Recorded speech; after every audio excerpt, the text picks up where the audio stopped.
Alright, we are back. And we have set up our defenses for our inevitable assault that is likely to take place. As there are many orcs roaming the forest with large stompy creatures, according to the forest itself. And so we spend a little bit of time setting up some boxes, planning out, where a ritual would take place. And then Hyacinth, our druid, our dryad druid, asks us, should we begin, or are we to try to wait for these reinforcements? I think we should begin. I'll just send a quick message on my sending stone just to let Ileana know that we're starting.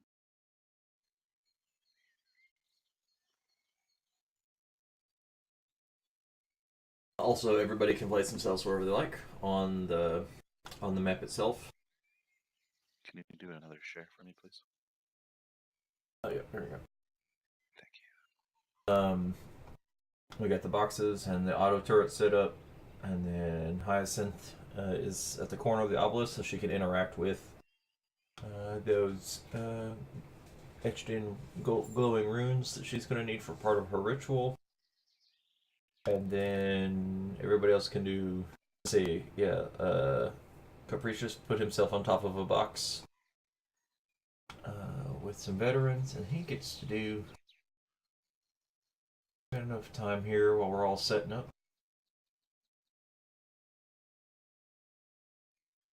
He has like abilities and stuff.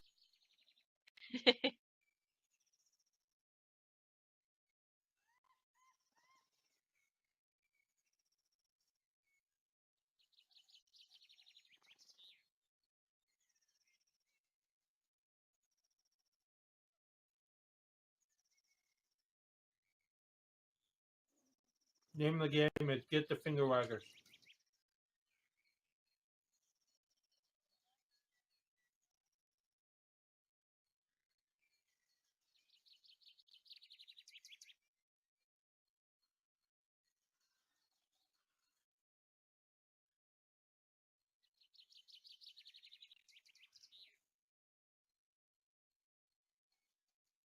Hey, Car,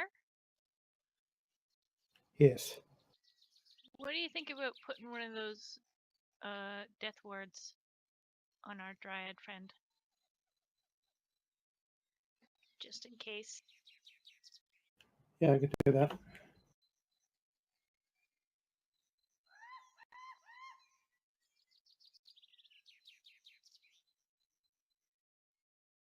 I love the monkey that pops up every now and then.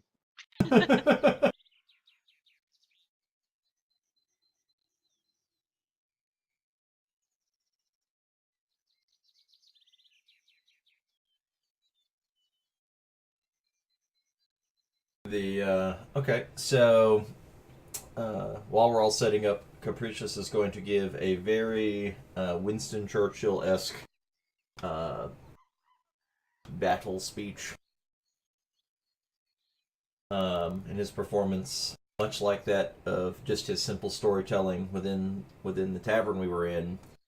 Like you get a feeling that the ambiance of the area around you changes to emphasize points. Like it's like things get brighter all around him for just a brief point to actually punctuate different points of his speech. And then it's almost like the jungle sounds and everything seems to line up as either an applause or a the monkey scream right at a point of of like high pitched tension in the story. And I need everyone to make a wisdom saving throw. Saving throw? Yep.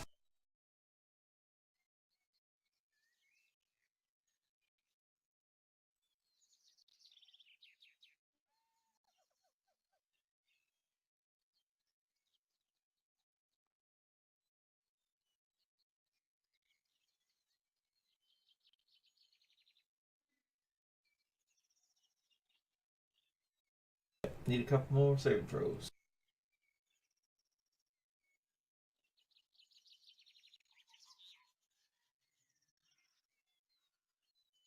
We are collectively pretty wise today.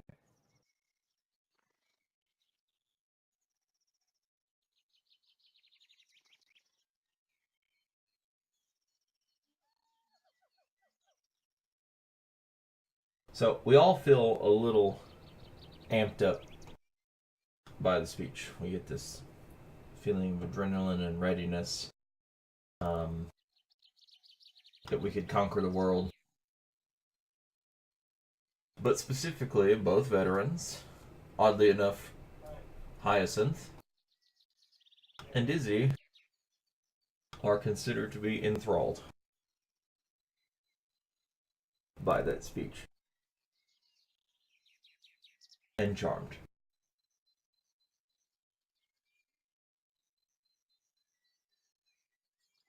You have an unwanted compulsion to carry out any commands that he gives.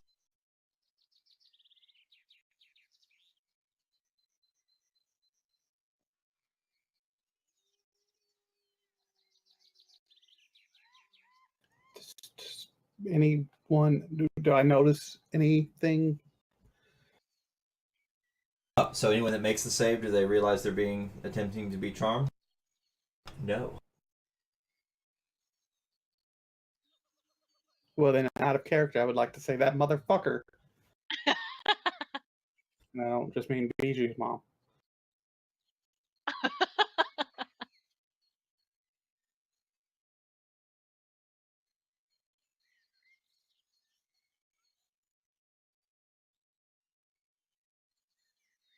It all had to happen at some point.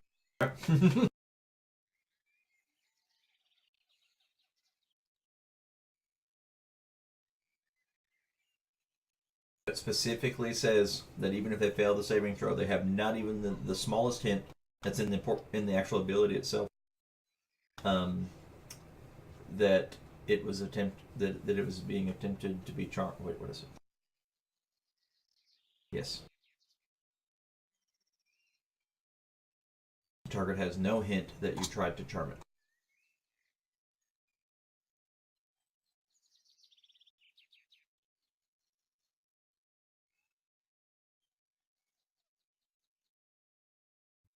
I lift up my blade and say to it, well, ready to kill some more orcs?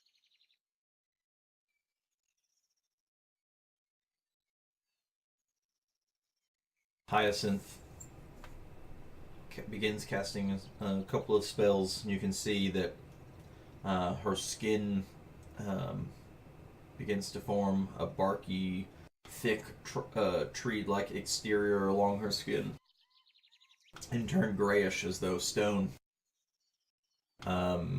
She also causes several vines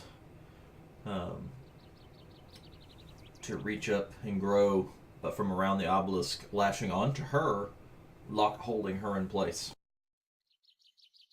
Once I begin, I cannot stop.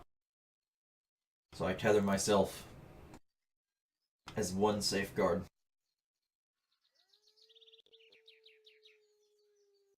Should the things come, protect me.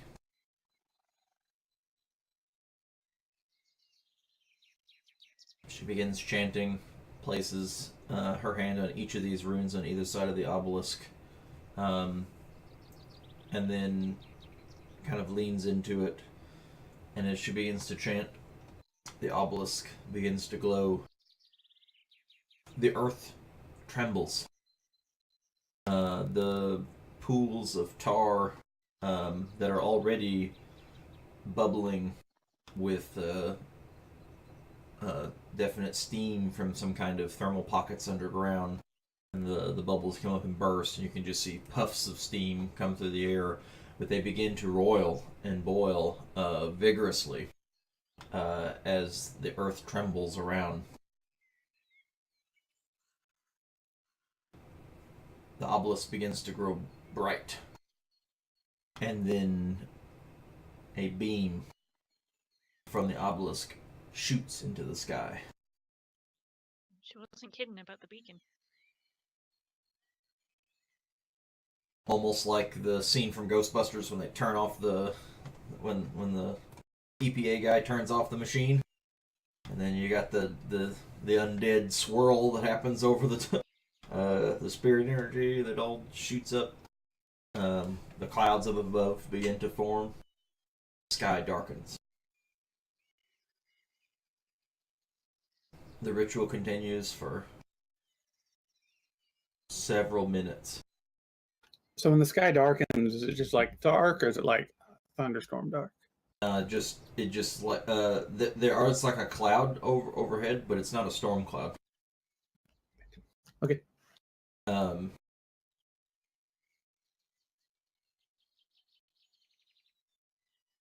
As whatever energy was contained in here kind of coalesces and begins to spin.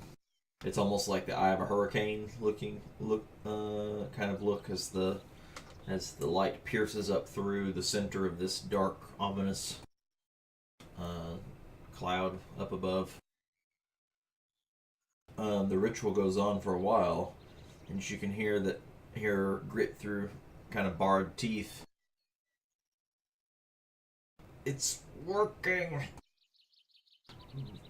but it'll be more time. And as kind of right as she says that, you hear a war horn in the distance. What direction? A blast comes from the north. It is answered by one from the south, by one from the east, and one from the west. Oh, good. See, friendly fur traders.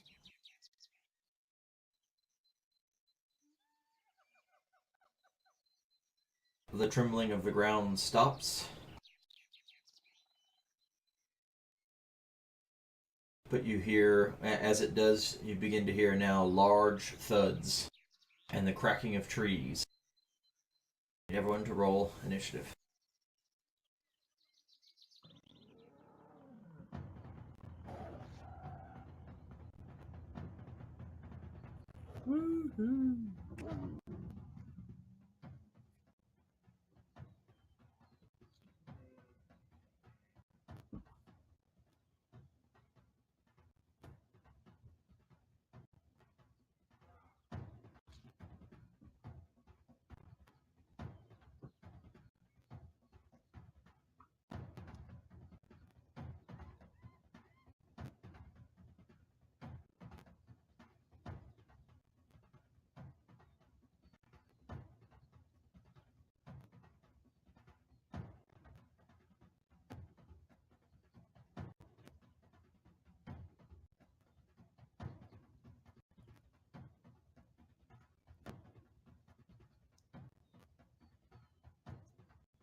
Be stunned by a ritual.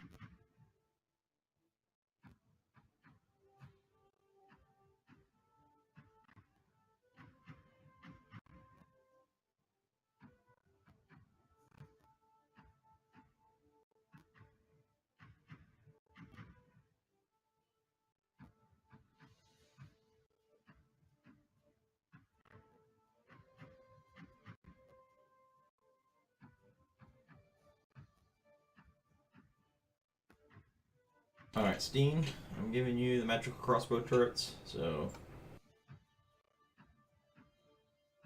Give me all the responsibility. I don't know if I approve.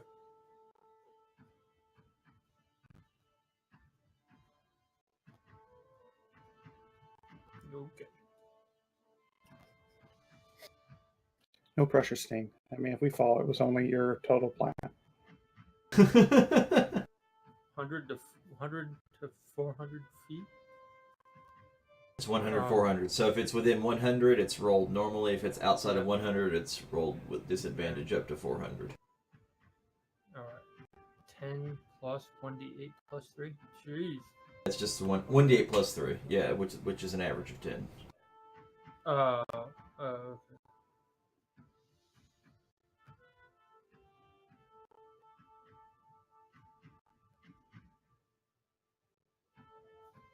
As the war horn sounds a final blast, orcs begin rushing out of the forest to the south and onto the major path, spilling into the city. The little village here.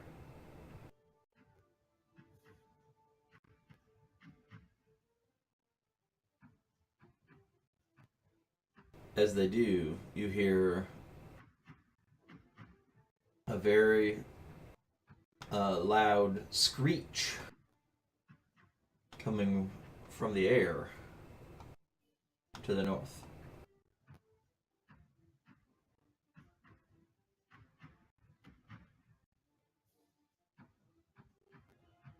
That's probably not good. Hey, Dread, Hey, would I be able to get my shadow blade going from my ring? yeah, Or I is think that you. a- Yeah, I Oh, think so. Something I want me to do now, like during my turn. Whoops. I may have planned this facing the entry to the hole to the enemy. I mean, I did, not on purpose. Yeah. Well, that's the side that you're on. I get, yeah. You're better than any box. Yeah. You could say box. Sorry, was that a yes? I didn't get. Yes. Yes.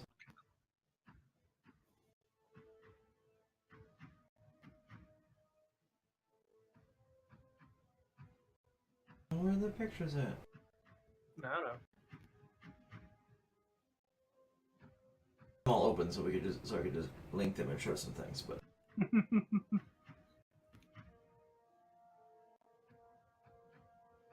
Right, where do I fall on the list at this point? Not at the bottom.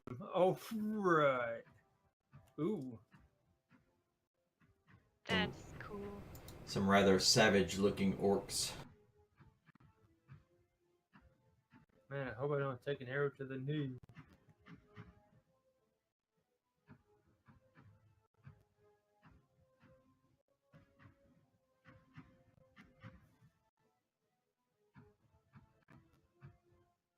I feel like that silence is shame. And Bijou is up first. Whoop, whoop. Alrighty. I think I'm gonna cast Bigsby's Hand. Okay.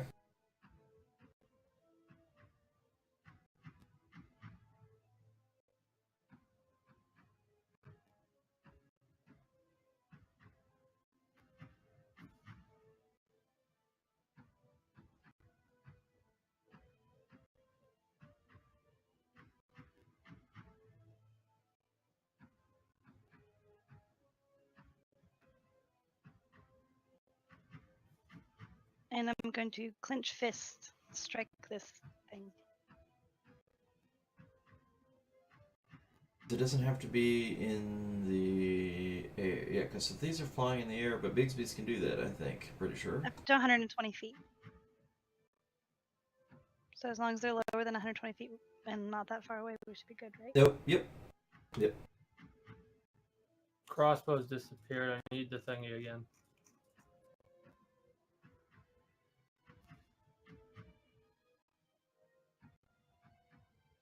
Did it open? Thank you. Yep, we're good. Bigsby's Hand missed. Oh no. Like, it's as you form the big magical fist, and it goes to punch a giant pterodactyl out of the sky, and right as it would go to hit, you could see that the orc rider on the back pushes it down, causing it to dive and swoop just under the closed fist.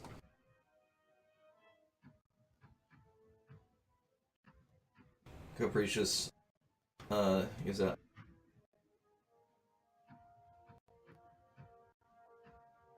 an order to everyone. Steady, men. Defend the dryad. Engage in battle. Veterans.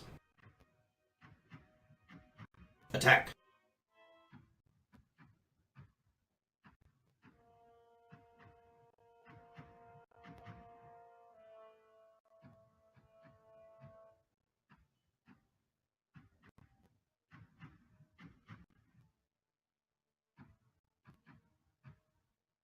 See the veteran come down from around the top of the boxes.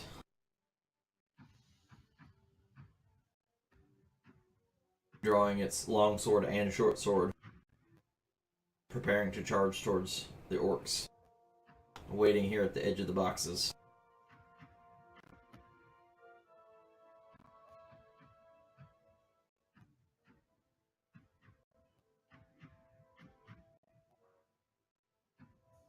I'll do kind of the same thing. I'm gonna stow my rod of alertness and prepare an action to attack anything that comes within range. Okay. Actually, I'm gonna step one away from the veteran just so I have my my swashbuckler ability. And yeah, he said steady, so I guess that's about it.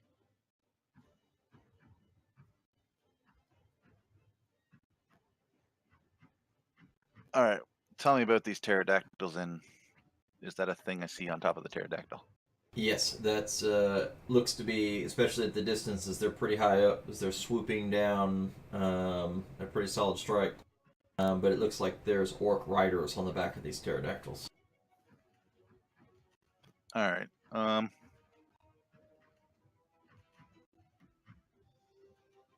If they're still really high up, then I'm gonna bust out my decanter of endless water and take aim. Okay. That's about all I can do.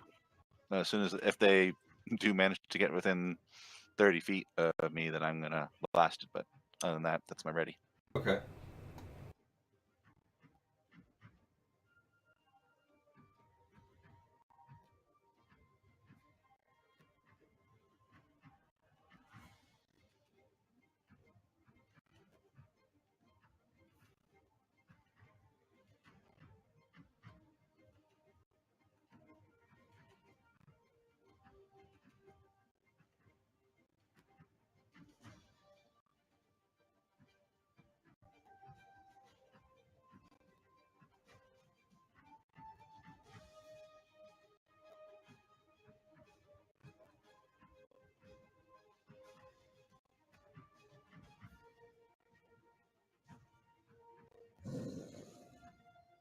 You hear one of the orcs roar.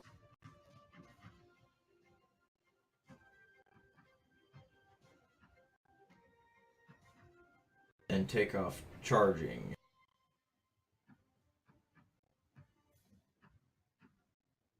Bonus action.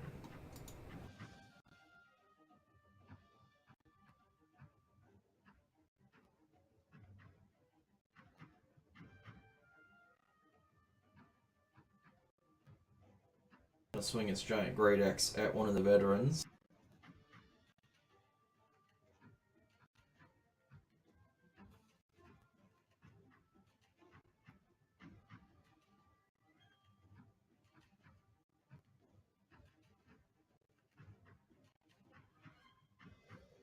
Alright, Capricious gonna do some things. So,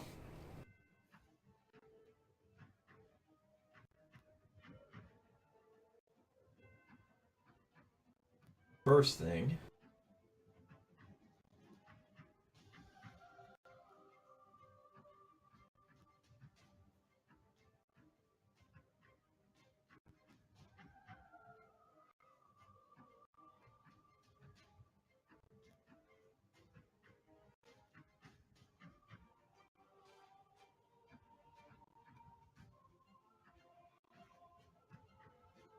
guys. No, it's gonna do that next time. Next time.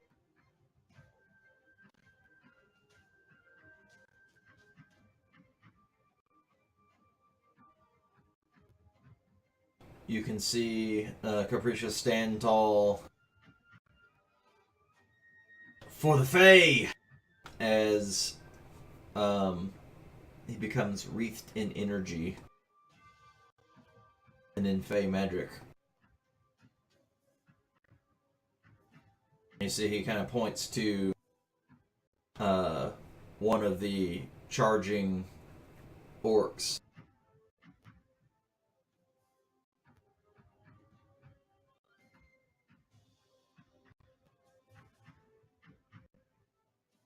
Commands it to grovel.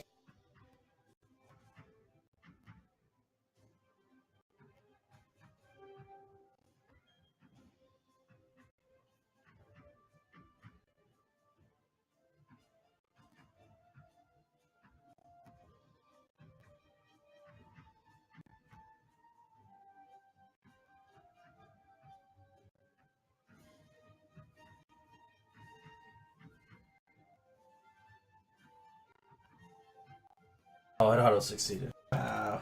20. Boo. Natural 20.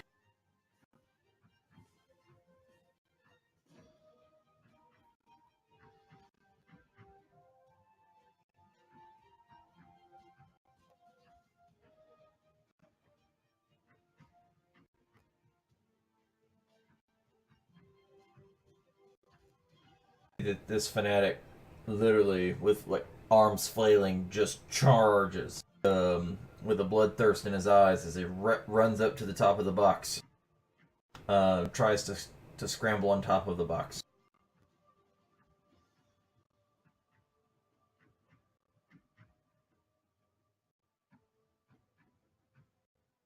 Okay, makes his athletics check. Climbs over and attacks the druid. Alright, hold on. Hold on. Let's see if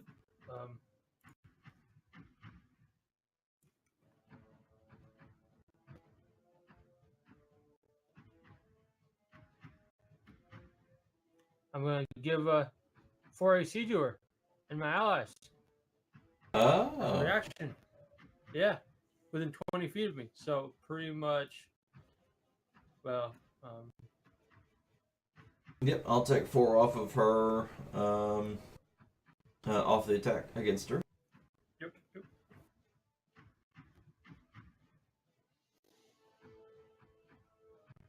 And Ooh. of course he crits. You know, we were just talking about this. Come on. Of course.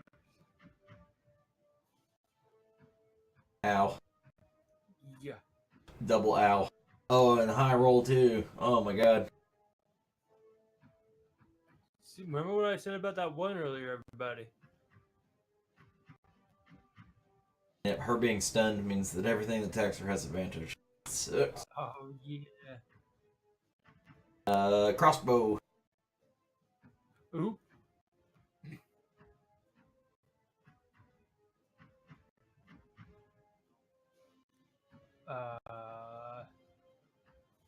Like, do I target things with it, or You can. just tell you Or- what it's gonna do?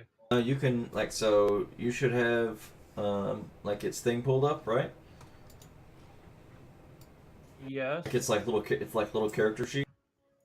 Down where it says bolt, and if you see where, like, when you hover over range weapon attack +6 to hit, you just click it and then drag it over whatever you want. Got it.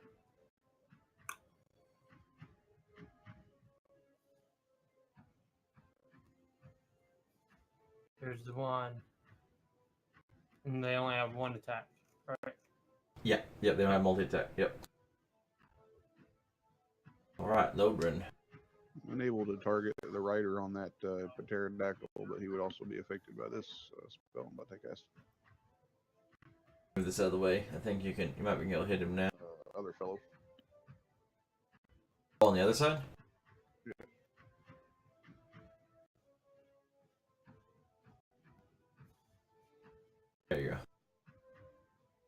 Yeah. In fact, I'll just set them both to the sides that way we can target. Just know that one's riding the other.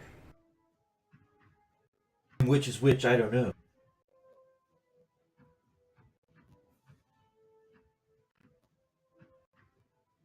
Orc succeeded, the pterodactyl failed. Casting confusion. Interesting. And what does that do? Makes that a tough ride.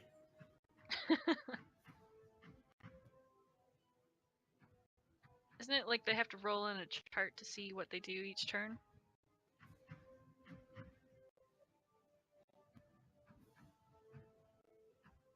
Yeah. I do not own the table for that, so I cannot share it.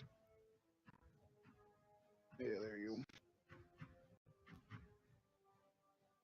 Interesting. So the pterodactyl is one that's confused. Okay. If it succeeds, it has no effect. Yep, it was wasted on the Reaver. I don't know if that spell's set up right. I think it was DC 15 sound right. Like I didn't get any bonuses off me or anything. DC 15 is probably about right. 15 or 16. What you got? Like an 18 wisdom. Wisdom 16 right now. Oh, 16. Okay. Yeah. So that's probably right. Because it's 8 plus your proficiency plus your stat. So 11 plus your plus 4 plus proficiency. Yeah. So 15 sounds about right. So pterodactyl 1. What's pterodactyl 1 doing? I will allow you to roll on that table if you'd like.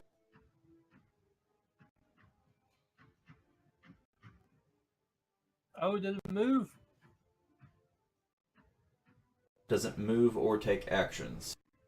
Okay, so it doesn't have like hover flight, so this ought to be interesting.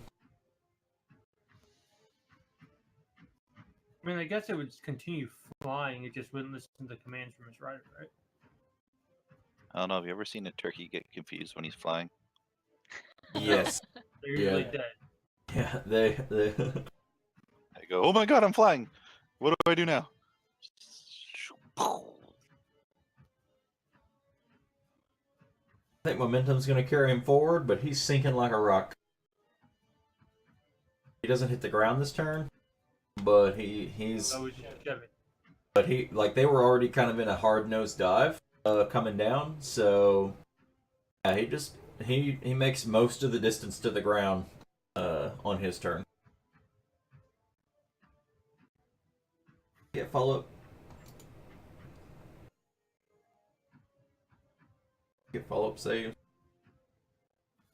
Yep, the end of their turn, so I guess he gets double chance to resist it.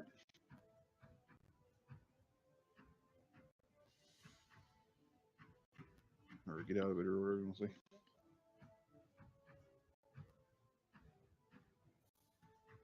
He does not.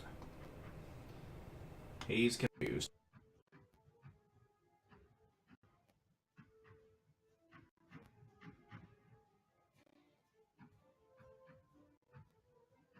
This one's going to charge up and try to attack on top of the box at Capricious. Attacking from that higher, against such higher vantage point would give him disadvantage on that attack? Because Capricious is like 8 feet up, right? Yes. So I'm going to swing the big great axe, and with disadvantage. Auto miss.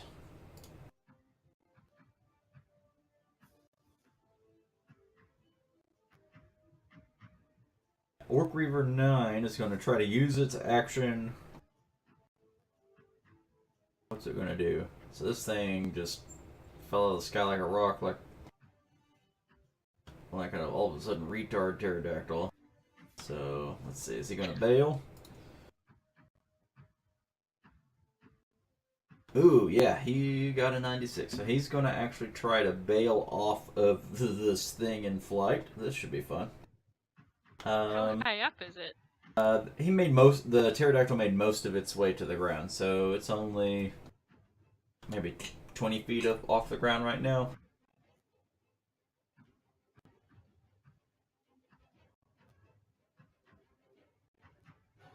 It's gonna suffer 10 points of fall damage. Jesus.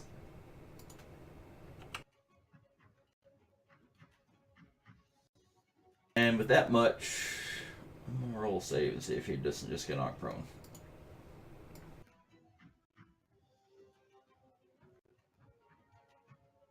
So he manages not to get knocked prone, but I think I'm just gonna knock the wind out of him for this turn. That was his action to hero landing off a pterodactyl and falling.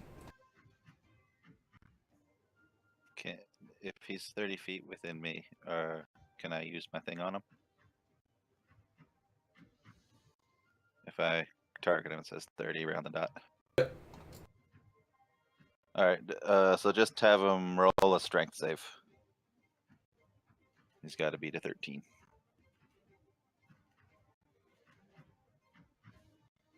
He does not. Alright, 1d4 and prone. And he gets prone after all. Okay, so 1d4.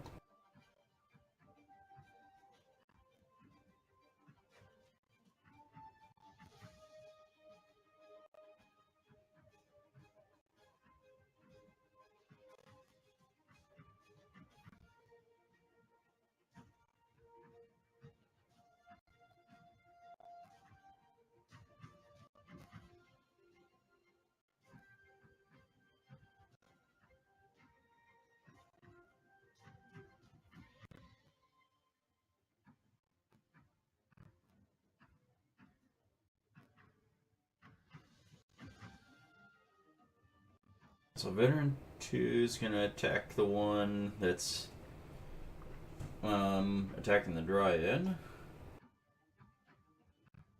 He's 3 feet up, so it's still, I think it's still a disadvantage. Is it still a... No, it's only...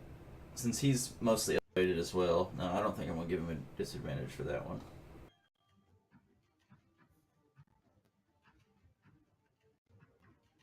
Flanking with Steen too. Kinda.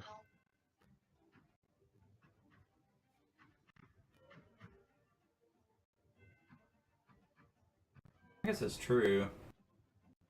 It's not very good of a flank, though, because it's 5 feet down. Enough to cancel out the disadvantage anyway.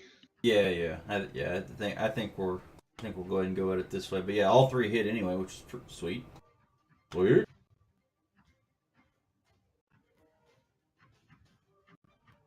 Oh shit. I did way more damage than I. Did this thing get hit?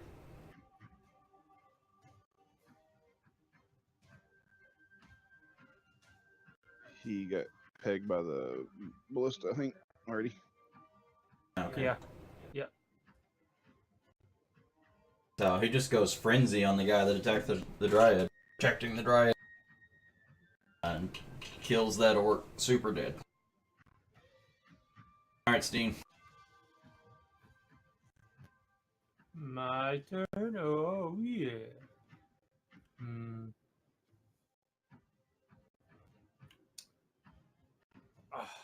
Sucks that they're so close to me.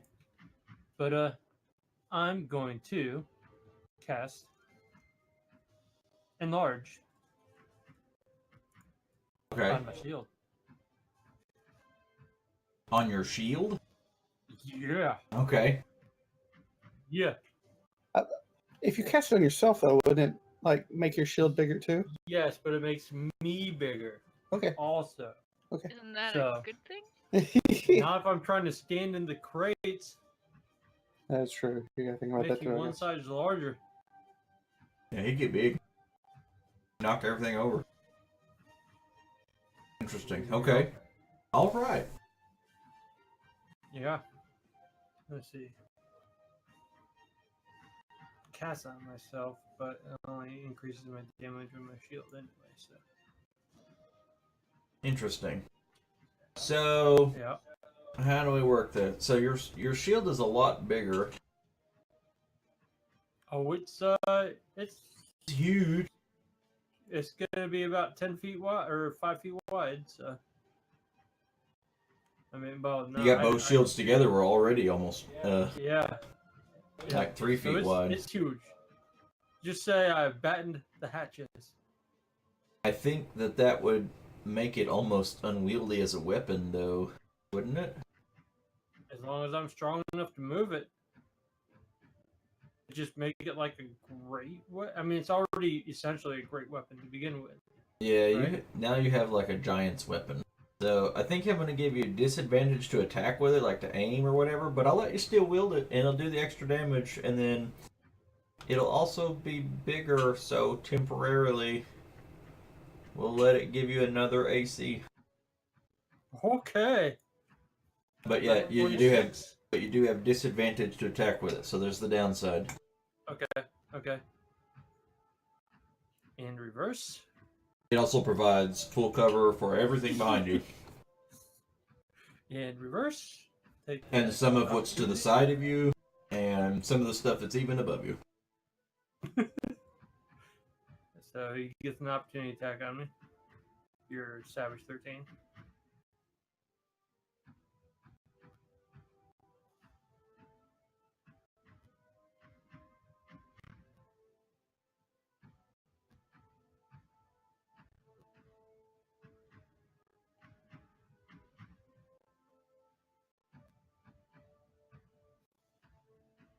Yep. And Is that bonus for enlarge, or is that action? oh, I think that's an action. Yeah, that's an action. So I didn't use a cantrip, so I don't get anything with my bonus action. I think it's cantrip something. Yep, I think that does it for you there. Now you're a bigger wall. I think Yeah. we're gonna make it that it's even harder for them to get at the boxes that are to either side of you if they come from the front, like making the difficulty Okay. even harder to climb over. I've got it propped on the boxes. I'm just leaning back. Nope. If they come from the sides, they can still get on the boxes, Yep. or the diagonals, but not from the front. Okay, let's. Third 23's turn. So yeah. Good.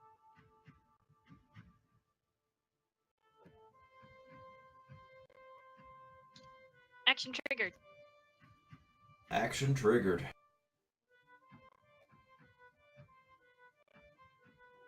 Boom. Bye bye. Get stabbed in the back much? Aw. What? The veteran also attacked. Triggered. Oh, okay. Okay. I thought double? I was like, I only rolled that Okay. once, I'm pretty sure. No, that is the veteran also. The veteran missed, but you hit Sneak Eh. attack! and sneak attack.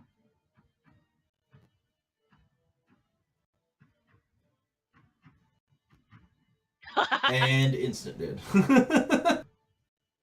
Just like clotheslined him. You got knocked the fuck out, man.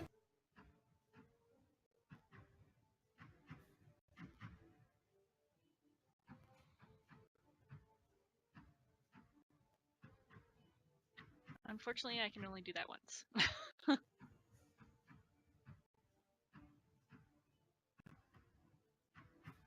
This one is also going to clamber on. It still has, so she still has your +4 AC all around, so.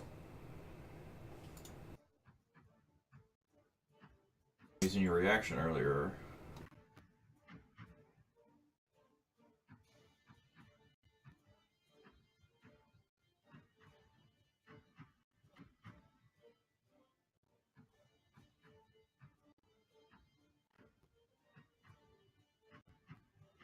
She's also got that. Oh no, because my turn ended, so she doesn't get the armor. Never mind.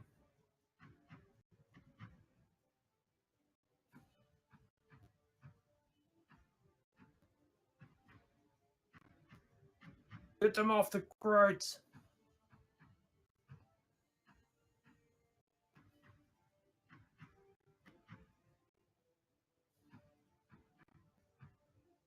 Pterodactyl 2.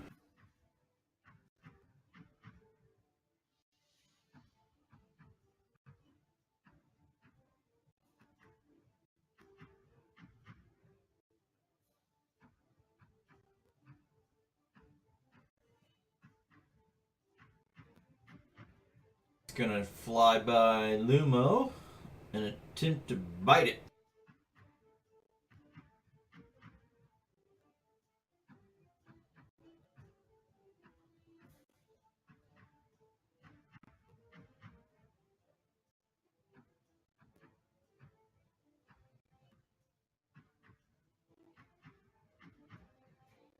Biting it.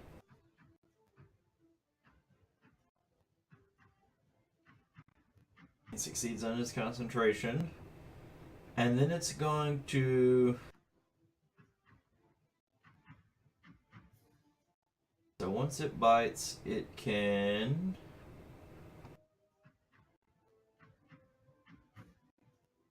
The target is grappled with its claws.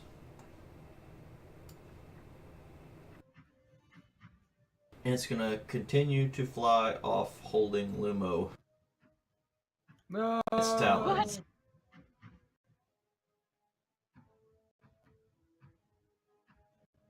Going to fly up about 30 feet from the swoop. Holding on to Lumo.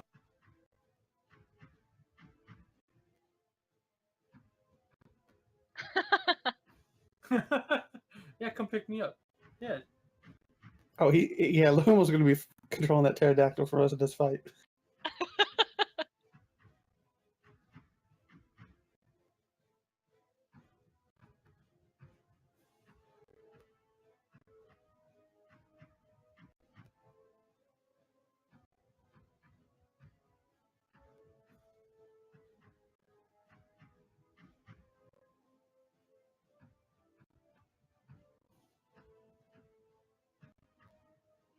Okay, it makes its athletics check. The crates, they do nothing. They do. You just gotta get them off. Reaction. Reduce that by 4. Okay, so you're gonna give everything, everything around you 4 AC. Essentially, me, the veterans, nope, me, the veterans, and Izzy for the duration. Yeah. All the allies within. Yeah. I got you. Warning. Lumo's too far away. He's in the sky. 2 damage. So that's not bad. The Reaver is going to swing its axe down at Lumo, who is aggressed by the Talons.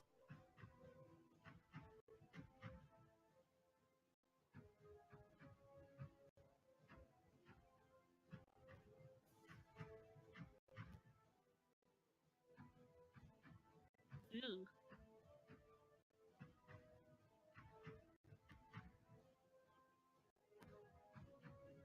Oh no, failing the concentration check. I didn't happen to roll a 1, did I? Roll a 4. Yeah, roll a 4. Garbage.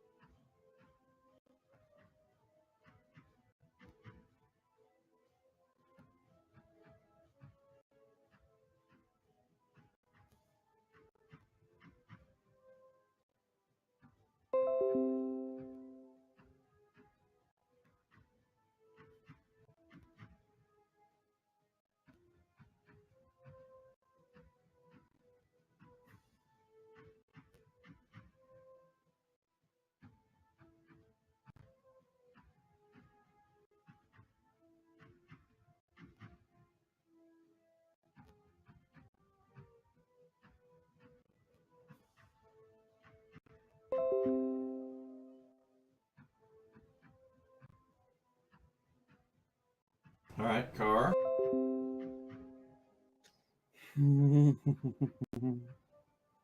Look, man, I got them all lined up for you.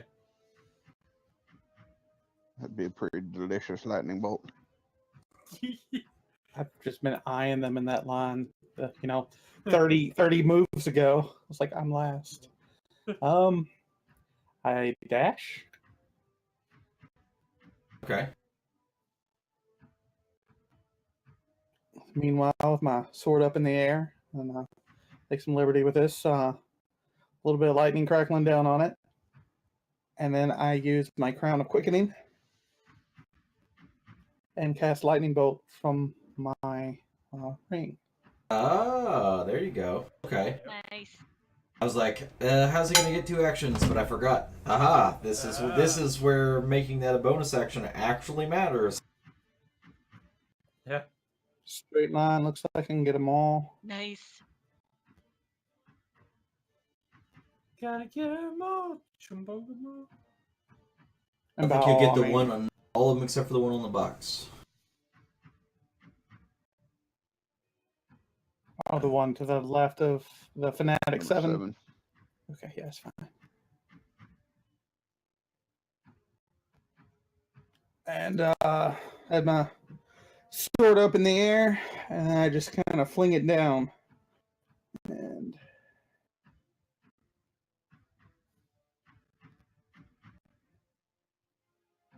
So Nice. that's a whole lot of failures. Damn, dude. Nice. my epic moment for the year. That was it. Yeah, only Is he one cheers? out of all the ones hit, only one didn't die. I'm just staring at him. My What sword kind of raised back up.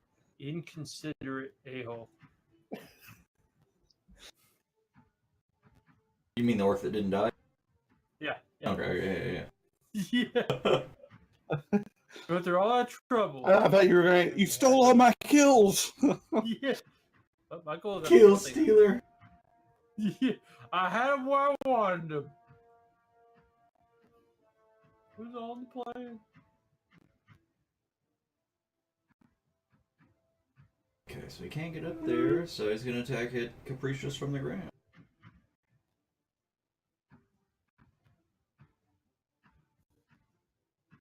Disadvantage. Missing horribly.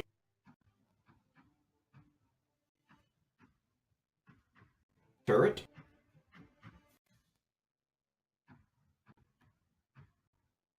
Turret. Where Wait a did I sec. hide it? Wait. My turret thing is disappeared. Did he get that turret? What's the range on the lightning? Would it have gotten the turret? Or do you actually have turrets? You actually have turrets. Tourette's? Yes, yes. We need turrets. Sort of like a vicious mockery. Okay. Is it 60 foot? That's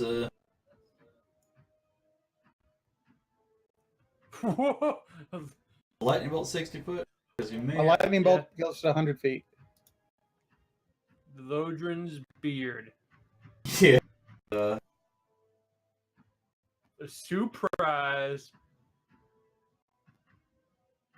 Wait, I'm sorry, I was looking at YouTube videos. So if we stretch it out,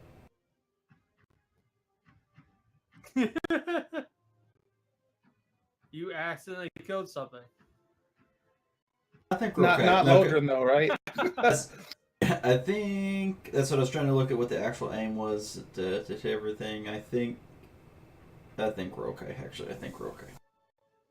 Okay. Maybe magical turret 8 probably died. My turret disappeared. We'll get rid of that one. What? He has advantage on saves. Magical turret does. Give him a chance. If that hit magical turret, wouldn't it have hit the orc on the box too? It definitely should have, if that's what we're going with.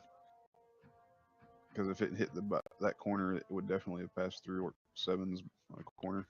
The thing is, it's within 5 feet, and so and he's 5 feet up. He's 5 feet up, where the turret's only like the 2. 2 or 3 feet up, which was Yeah, kind of what I was going with that. gotcha. But yeah, I think laterally, like maybe it could have destroyed the box. I mean, actually. Let's not think about that. Just leave that in hindsight and move on. The orc falls down to the ground. Where did the box go? What's in the box?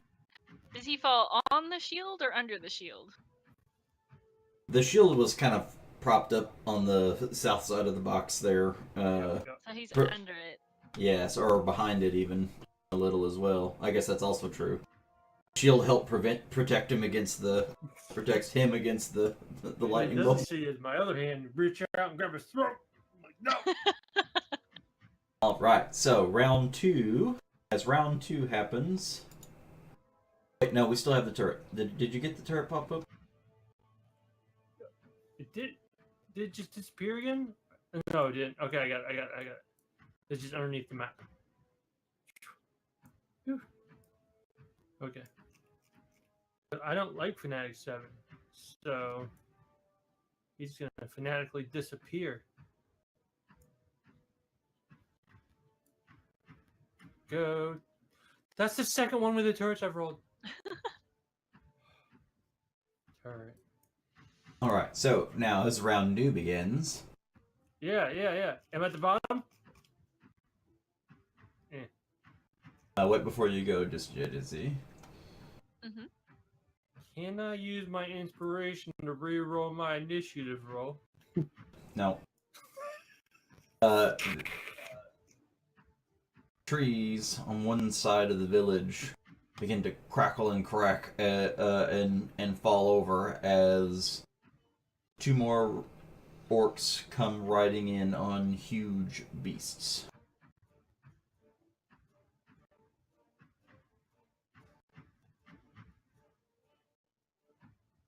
Oh, that's not good.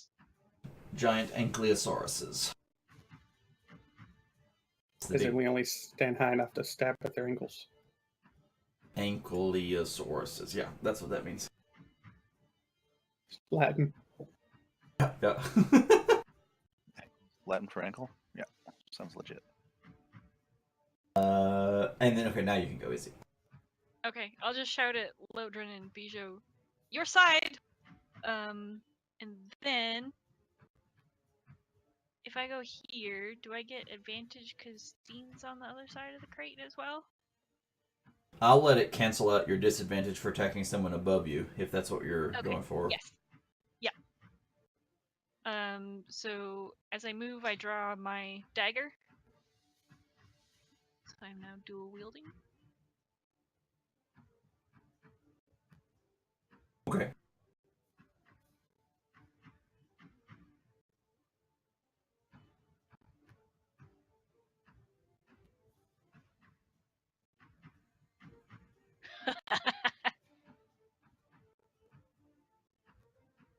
Izzy doesn't laugh like that. That's just me. I think she should. I think she does, especially with a fifth of vodka in her stomach. I mean, Hey, she hasn't been drinking today. It almost sounded. what? A whiskey in the coffee? Come on. All right, so you still got your offhand going for the other work. Yeah. Mm-hmm. Yeah, you squarely stab him. Yeah, but I don't have anything cool I can do with that one. Oh, but I got max damage. Whee! Can I clamber up on the box here? Yep, athletics. DC 10. Just so.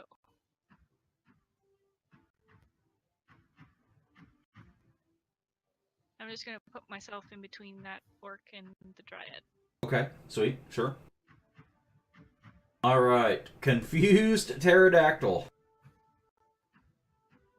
Screaming, flying straight towards the ground, according to its last, or not even flying, it's just falling straight towards the ground. Do you still have the confusion table open or access? Doesn't move or take actions this turn, so it's just gonna go boop. It's falling a good ways, like a rock. So if you would roll me 4d6, make it 5d6. Boom. Pterodactyl pretty darn sure. slams into the ground. You hear a sickening snap as it lands.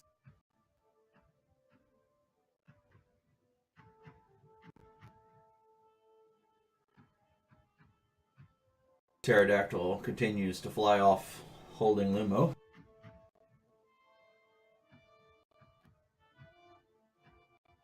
Did you roll it save on PT Aerodactyl one? Oh no, that's right. Let me do that. Wisdom, right? Yeah, wisdom 15. Oh yeah, it failed miserably. Yeah, it's confused as fuck.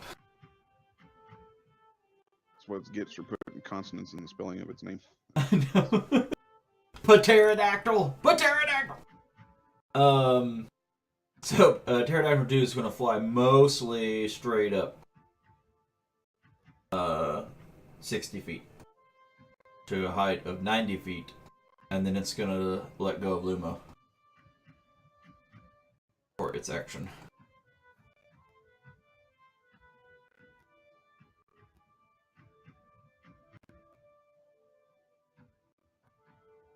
How high is it up? 90. Okay. How much does slow fall reduce? 55. It's going to release its talons. So that's what it's going to do, is try to release you. So you got, some potential to not get wrecked by that. Or you can just land. Well, it's either reaction to try and hold on or reaction to take the slow fall, and I'm going to take the slow fall. Okay. And it reduces it by 55 total. Is it 5 per monk level? 5 per level, yeah. Yeah. Yeah, so it's probably not gonna make it through that. It doesn't know that, of course. Gravity. Gravity doesn't know.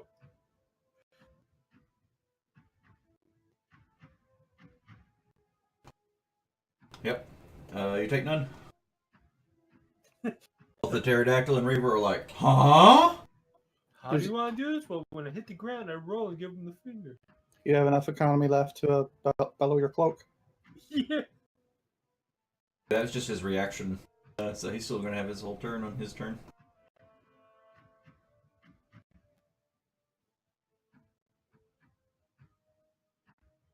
Biju's turn.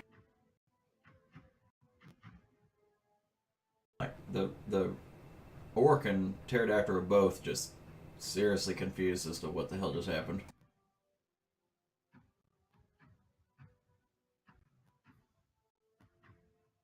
So was Lumo's cape billowing his entire way down as he was slow falling? Oh yeah, for sure. Yeah, it's a free bellow there. Absolutely. Oh, Bigby's punching dinosaurs. Oh, Yep, Bigsby punched that for bonus action, and then I want to doesn't it whispers the little guy? Is that a little guy on top of him? There's a little guy on top of him, yeah. What number is he? Move him out of your way. I didn't know Bigsby's hit that hard.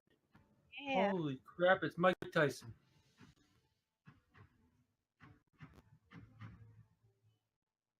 Like, think of it like giant genie fist from Aladdin. Like it's as big as a camel. Like, boom. Like when you finish the combo in Battletoads. Yes. So he failed, and he also has to move away as far as he can from me. Okay. He's gonna go. Yeah, off the map. Back that way. I'm just gonna keep him right here on the edge so that we know he's over there. Yeah, he took some big damages too. Alright, this Reaver. Little girl, big hands. Oh, freaking Battletoads, dude. That's excellent. Okay, so it's gonna use this action to animal handling to try to spin this thing around and get it to push a little further. This time, making a dive towards the druid.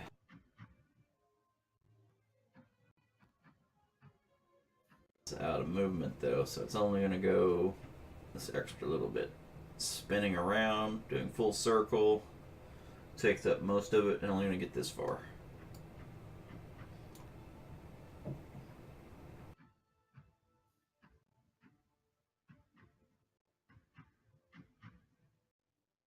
What's Big B's AC?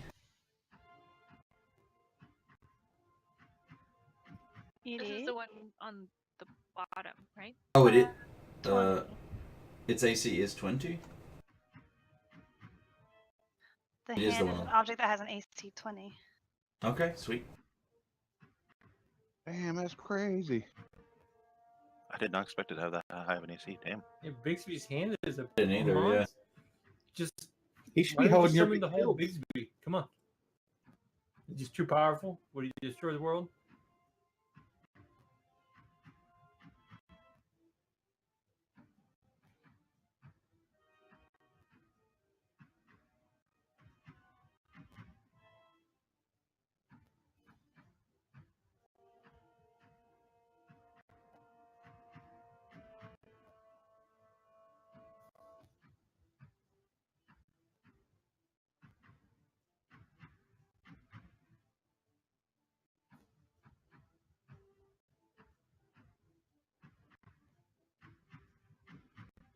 Stupid icons on the top of other icons.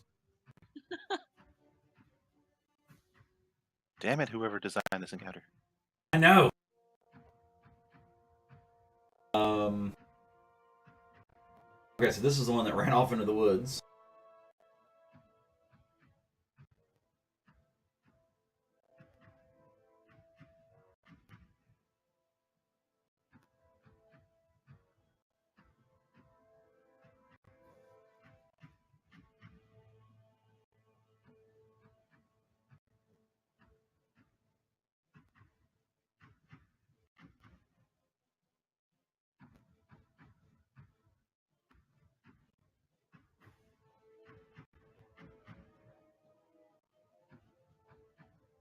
Alright, it can't get anywhere near the dryad, so it's gonna go for Bijou.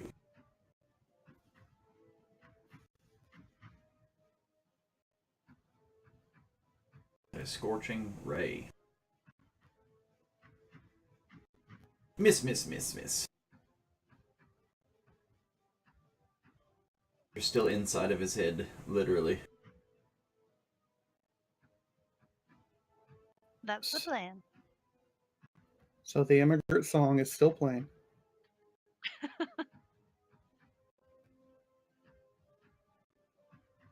Cairo.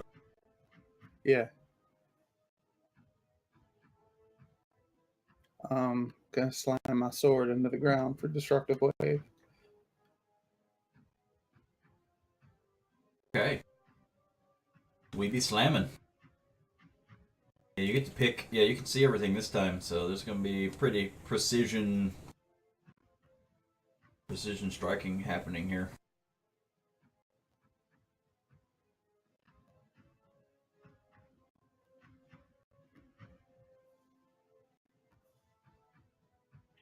That's a lot of dice.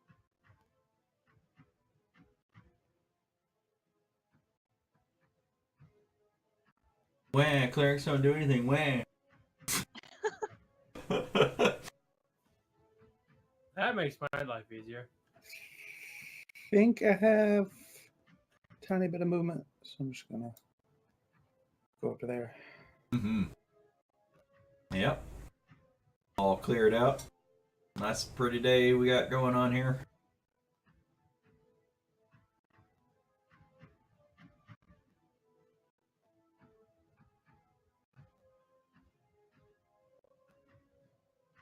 Oh, sorry. Let me click this. Alright, Capricious is going to slide off of his box, putting himself in between this big beast and the dryad. And then he's going to use his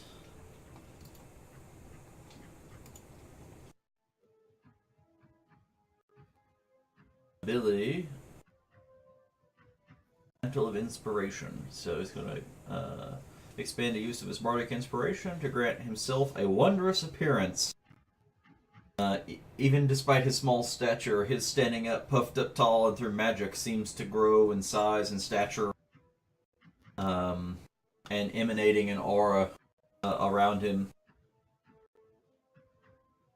So choose a number of creatures he can see within 60 feet of him, up to his charisma modifier, which is +5, and each of them gains 8 temporary hit points. When a creature gains these temporary hit points, it can immediately use its reaction to move up to its speed without provoking attacks of opportunity. So it's going to choose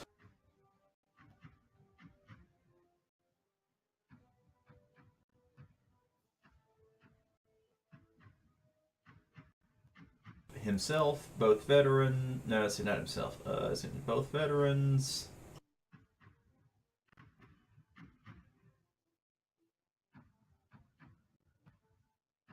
Both veterans, Izzy,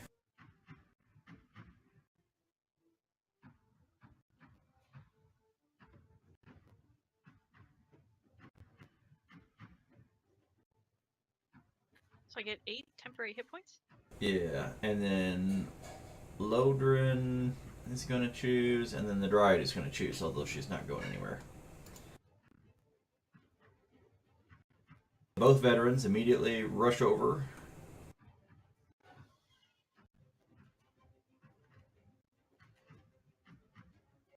Get in front of it.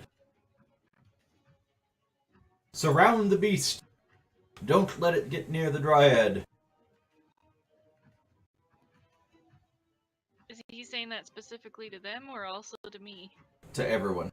Just saying it out loud. So I guess does that override my previous command? I'll let you interpret that as if it sounds like a command to you, then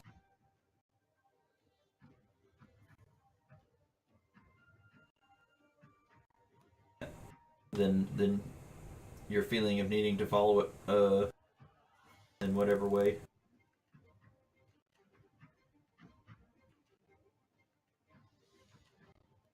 Okay. I will follow it, but I won't follow it immediately. Okay. Lodrin, you can move using your action if you so choose. Druid's not. Yeah, so Lodrin's the other person. So you get 8 temporary hit points. Apply those.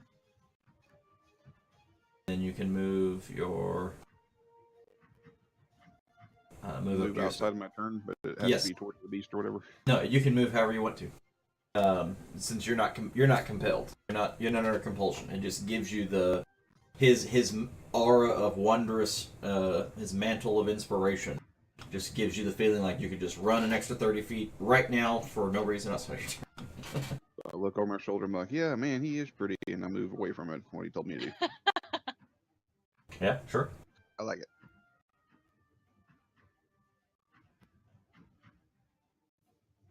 And then as his bonus action, he's going to continue to use his mantle, his other mantle, to command the beast to grovel.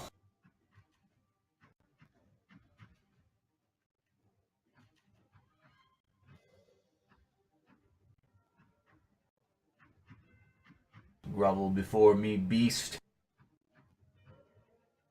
I'm just picturing this thing like rolling over on its back to expose its belly like a dog. No, you're bored. And it is prone.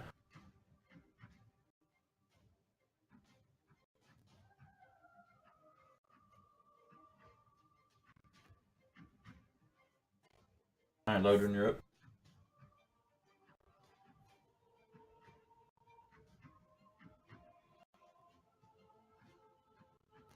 Infestation? I don't think I know that one either. What is that? It's a cantrip. If he stays on, nothing happens. Oh, okay. Alright, Steve, you're up. Alright. I feel my purpose here. In my spot, It's currently been fulfilled. I'm going to. I can do this. Yes. I'm going to envision this. Ride my shield onto the top of the Ankylosaurus 28 like a comet. It is prone too, so you might, like it being laid down. Oh yeah. It's a huge creature. Got a big shield. You're basically gonna drop the Just shield have- on it like a ramp and walk up the ramp. Yeah, it's like my surfboard. Okay. You're gonna try to crush the veterans that are in the. Remember, your shield is huge. Not that big though. It's like 6 or 7 feet wide. Twice the size. Yeah, so it's like 7 feet wide. Ankylosaur's like taking up 15 wide. Like I miss you stepping above it. Oh, that's what you're doing. Riding it down. Yeah. Oh, I was gonna say, I thought you were running over there. Okay, yeah, the whole Misty Step changes what's going on. Yeah, we missed that part. Oh, I must not have pushed up. Okay. Yeah. I'm gonna ride it. Fucking just Slam on top of it with, so Yeah. you're gonna come above it and then just land on it like an anvil. I don't have to wield it. Oh, no, at that point, I don't guess you do. Yeah, okay. Poof. You're up above. Yep. So land on it. And give it an extra d6 of damage from fall damage onto it.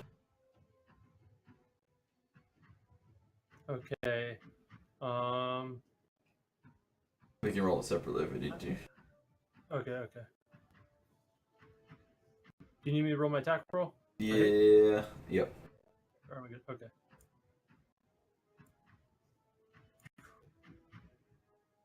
Yep.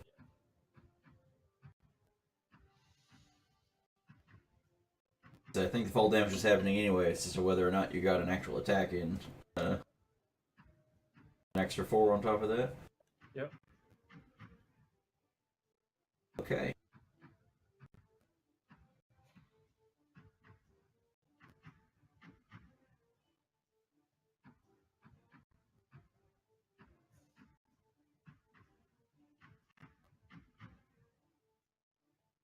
Alright, that's bonus and then an action. So you used your attack action. So you get Yep. you get many attacks. So you land on it and then pick up your shield and then Whack it again. yeah.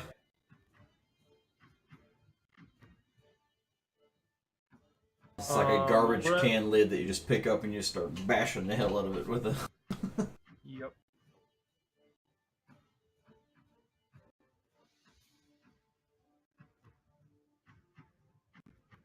Yep, and at now being level 11, you can do it again. You get 3 attacks as a level 11 fighter. Do I? Yep. I thought I didn't get 3 because of my. At level 11, your extra attack improves to 2 extra attacks. Oh yeah. So as long as you use the regular attack action, you get 3. Mm-hmm. Yep. Oh man. So what you're seeing is, what everyone's seeing is, I fell out of the sky, hit him with the flat side of my shield, then just jumped up and down on it twice to dig it in. So we've got a Thor and a Captain America going. Okay. I was thinking Macho Uh-huh. Man Savage elbow drop from the top rope. Yeah. And then just roll off. South of Mars. Doo-doo. Alright, the Reaver stands up.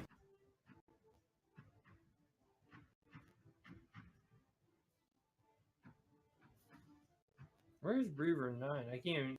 Oh, there he is. Way up there where he fell off, fell off the pterodactyl.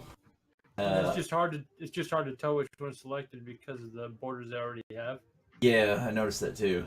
And then so he's gonna use his bonus action to dash towards something he can attack.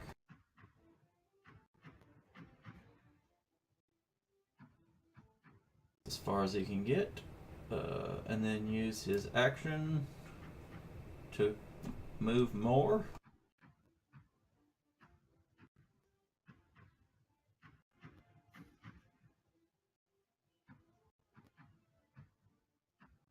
And get on the box. He fails! He can't get on the box!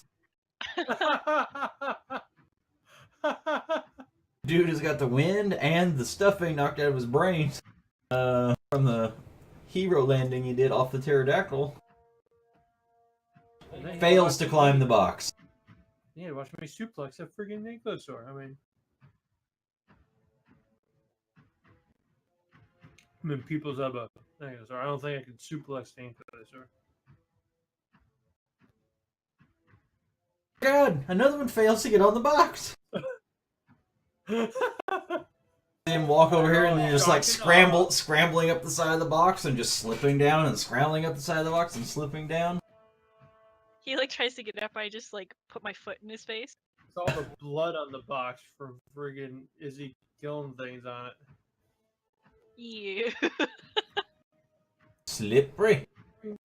Slip inside. Alright, so I think now the one thing that I was curious about is Big B's. So you have to use the imposing hand in order to stop things from moving, right? So it doesn't actually block movement even though it like punches things from right there. So I was just trying to see how smart this dinosaur is. It's not very smart.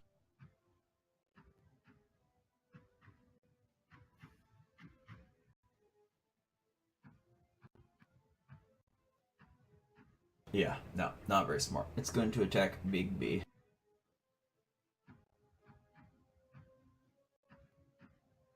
Oh, whiff!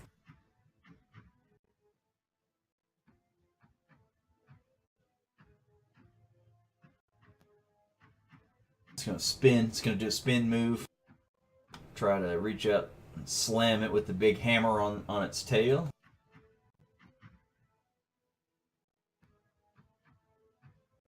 And 17 isn't 20. That's another whiff. Turret. Come on, turret.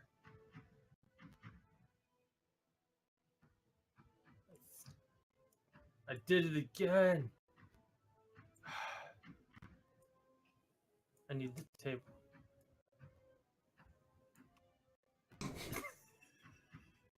You did this to yourself. Yep. Right. As it turns out, I did.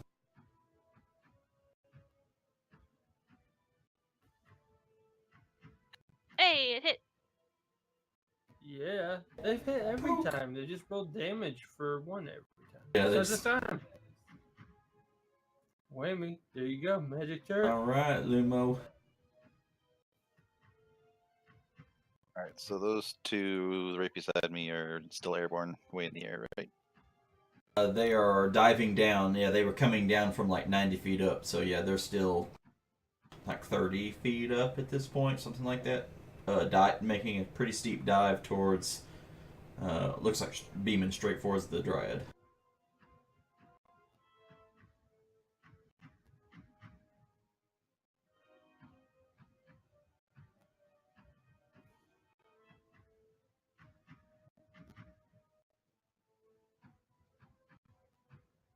Alright, I want to ready like a tiger uppercut to the pterodactyl when he's in range. Like, oh, how high can I jump?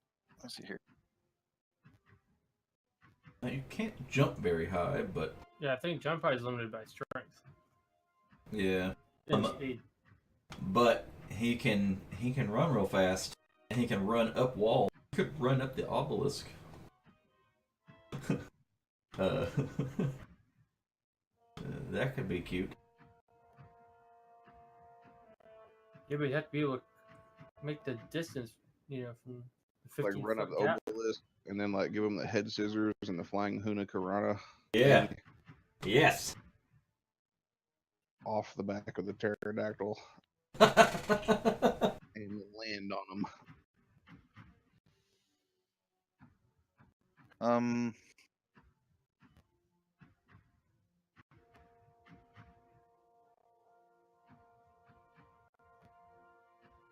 Oh, that's only as a bonus action. Okay. Then yeah, let's do that idea. All right. I'm only gonna need a 1 athletics check to make it on top of the boxes to get it up to the obelisk.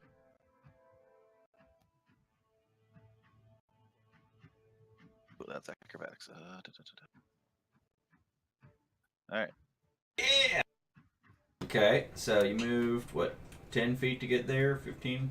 10, 15. Yeah, it's right here. 15 feet. Okay. So you made it.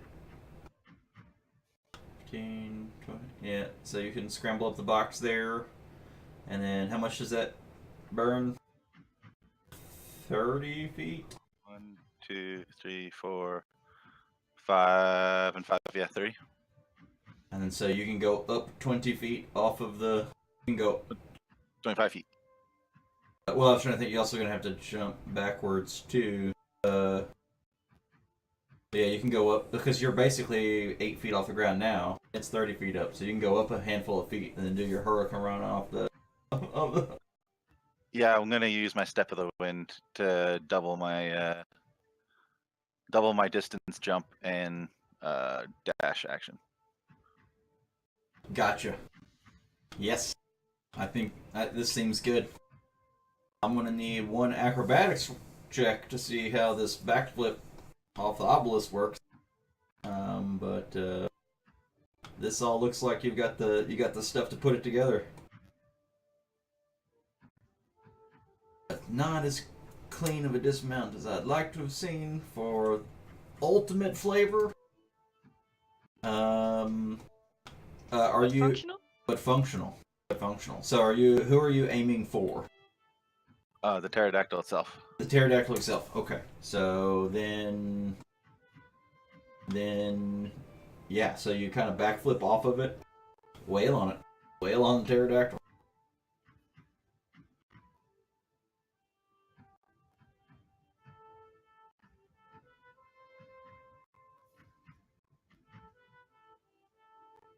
Oh, this is gonna be glorious.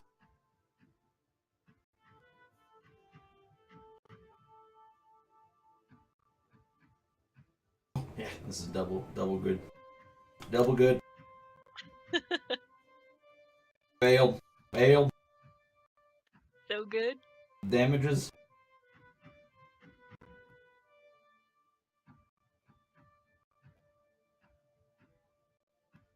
Oh yeah, I should apply this stuff.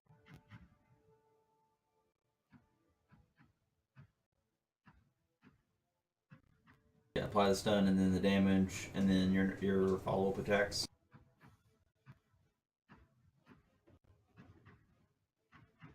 You still get the you still get the actual damage. For Oh, that. I haven't done damage. Okay, I'll do Yeah. damage. Nice. Double nice. All right, and yeah, that's me. Who are you rooting Because for? it was bonus action to. It's a bonus action to Step of the Wind. It is a bonus action to Step of the Wind. Yeah. Oh, sad. I was hoping for one more go at it. Isn't Right that the pterodactyl stun now? It is. Pterodactyl is And done. he's on the ground. Plummet into the earth. It is plummeting currently. Yes. The shaman's like, what just happened?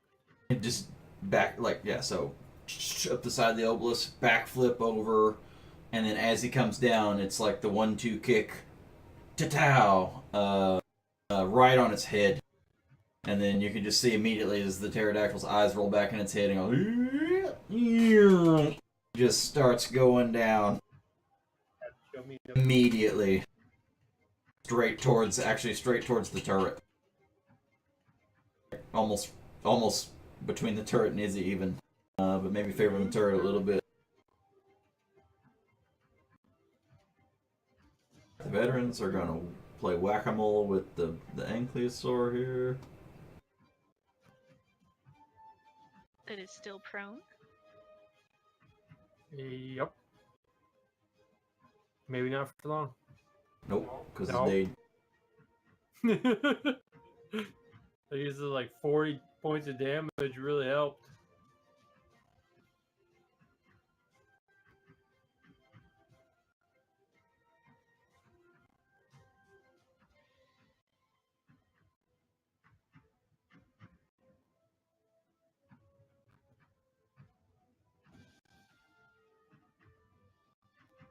Yeah. The veteran choose turns.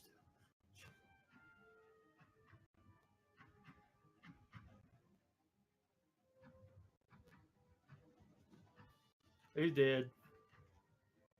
Really did. He's just just chopping it to pieces. No, it's really slippery. All right, the beginning of round 3. Crashing comes from the other side of the forest. I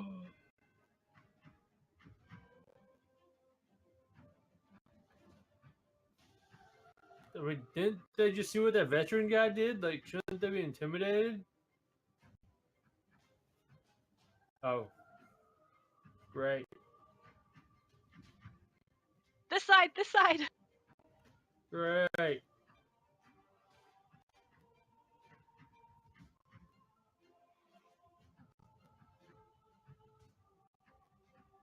Stupid things. Stupid things. And Izzy's up first. Well, those veterans have that guy handled, and Lumo is not actually on that box right now, right? Yes, I'm kind of over here now. Kind of still in the middle of the air, falling over there. Still falling. Like 30 feet in the air, falling after just double kicking that thing in the head. I look over up at that and I'm like, he's fine. So I'll hop over on the other box and stab down at this orc that's here. Okay, yeah, that should be trivial. Yep. To hop along the diagonal that from box to box. This cape's billowing more than he would. It is actually would be possible due to airflow. I was gonna say, technically, I'm gonna give you. You're attacking down at it, so it has. Yeah. You have advantage. Just stab at Okay. it. I'll roll one more just to see what happens, I guess. Come on, 20. Obliterate. It's just gonna. Nope. I don't think it matters. I mean, really, I don't think it matters. But if you can crit on a sneak attack, then that's good. Does that one count for sneak attack? Your swashbuckler ability has. If no creature other than your target is within 5 feet of you. Oh no, but Dryad is. within 5 feet of you or 5 feet of him. In 5 feet of me. What? Oh, it is of you? I thought it was of him. Hmm. To say, I'm not really counting the magical crossbow a creature. But if it's within 5 feet of you, That doesn't sound very good. I mean, it's supposed to be like you're Dueling or a whatever. cocky bastard, so you're going in by yourself, kind of thing. Mm-hmm. Yeah, dueling. But I don't think she counts because she's stunned. She's not a. Would she count if she's stunned? Yeah, because it doesn't say threatening, it says if they're there. So Yeah. Yeah. Damn. I'm trying to work my way around. I appreciate the thought. oh yeah, but it's no. fine. I'm gonna stab him regardless. Oh, but wait. You had advantage on the attack, which is the other thing Oh, for yeah, regular that's true. sneak attack. Yeah, I was like, wait a minute. This was I was like, this one was a slam dunk. Yeah, the rakish audacity because of the dryad doesn't activate, but you had advantage attacking down on her anyway, so it's still Didn't matter. that still counts. I don't think it had that many hit points. No. Half. And then I'm gonna hop back to my other box. Because he did. Mhm. And I'm gonna chuck my dagger at the orc on top of the pterodactyl. Which should be within range at this point, right? Yay, down the ground. Yeah, it's within. Well, it's within. Yeah. No, it's 30? within. Yeah. 30? Your dagger's 30 foot or 20 foot. Nope, 20 foot. Sorry. It's probably still fine, actually. Yeah, I think we're good. I mean, honestly, I think we're Okay. good.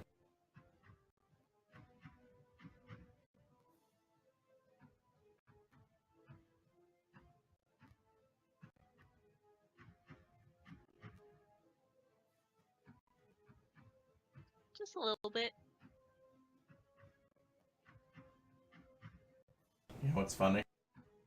You would have killed the pterodactyl, although it's going to kill itself when it hits the ground. But Well, that's kind of what I figured. But the pterodactyl probably it has like no Great. hit points left. And then I'm gonna just brace for impact, because I think me and the crate is all that's standing between that pterodactyl and the dryad. Yeah, that's gonna be interesting. Confusion. By the way, Brandon, would you mind giving me an initiative roll? Did you get 0 again? He did. He got 0. Perpetual. Yeah, so this thing slammed in the ground. But the other thing moved and is dead already. So it just sits there and goes, nah. It's nothing. No. Yeah, I was drooling.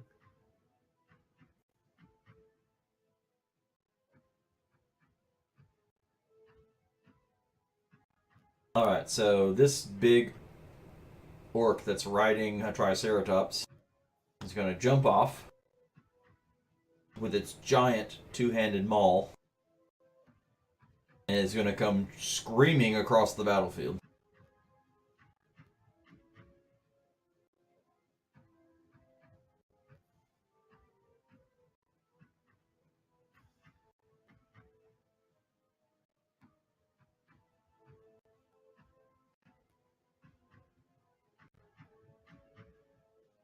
Think about this time. Salumo's falling. Falling. I'm gonna let him fall on his. If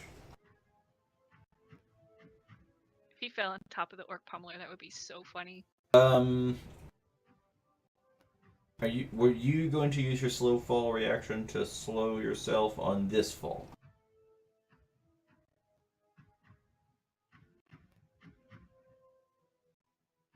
Lumo.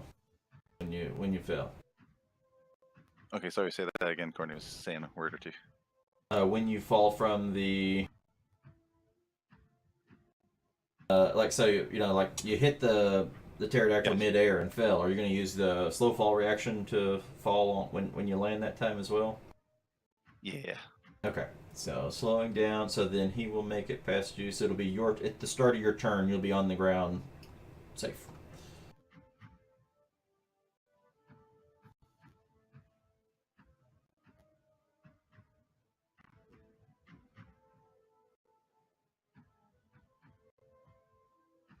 Alright, let's see if this guy can climb a box.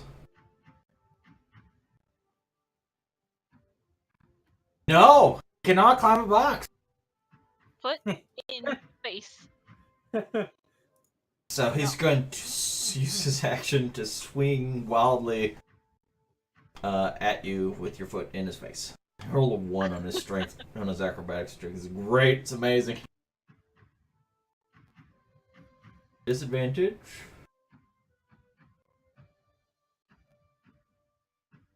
Woof! Feel the air flow right over you as the giant maul swipe, just the air on it alone, just nearly, you're like, oh, have to teeter a little as the box even moves just from the air coming at you. capricious.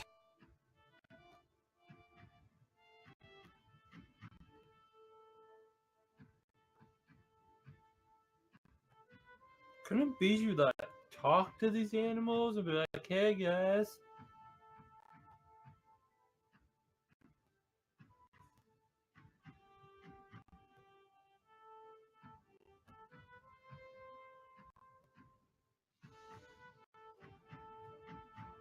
He looks at one of the Triceratops. He's still big and glowing, radiating lots of powerful aura. Says, "You beast, stop!"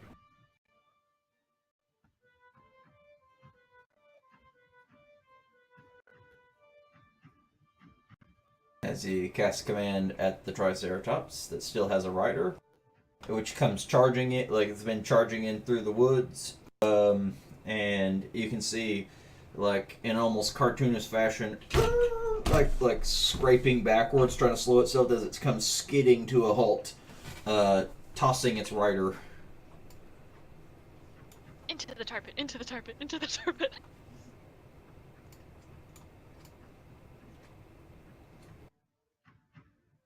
Well, seatbelts are a thing.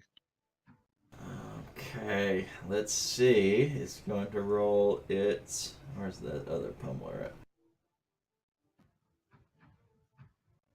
Dex save is a big, nasty, negative single digit number. Whoa. Bloop. Yeah!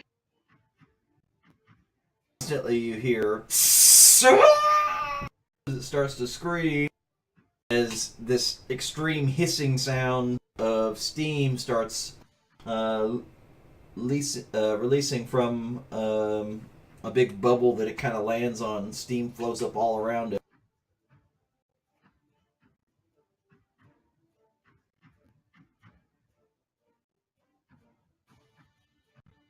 God, I actually have stuff for the tarp right here. Let's see here.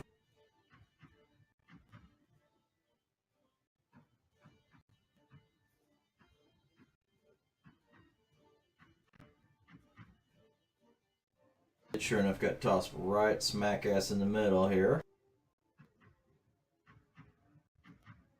And it takes lots of steam damage, fire damage.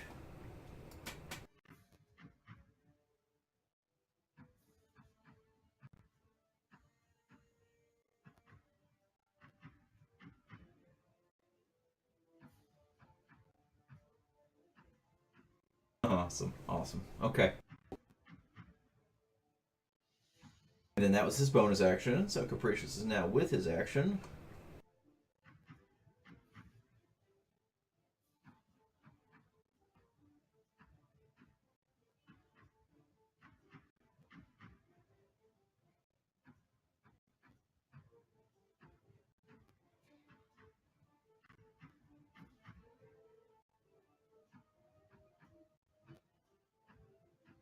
He's going to cast Dissonant Whispers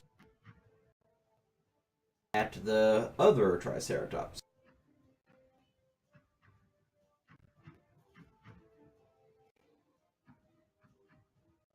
Who fails? Taking some psychic damage and turning around and running away. Bye. Magic crossbow druid. I'm to shoot.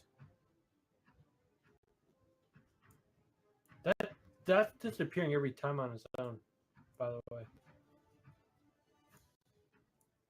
If Dryad closes it, I believe it also closes on yours, if I remember correctly. Okay. If you closed it, I can't help you. Hit it! For one. At least it's consistent. It's a Yeah. D8, right? That's crazy. Yep. Consistently horrible. It is a D8. It's wonderful. It's just absolutely stupid. So Steve, you really Hyacinth. helped the group out by giving me control of those. So Hyacinth holding on, finishing the ritual. The ritual's almost over. You can see the ground begins to tremble and shake again. This time more violently than the first. Car. So, what's Triceratops 3 doing?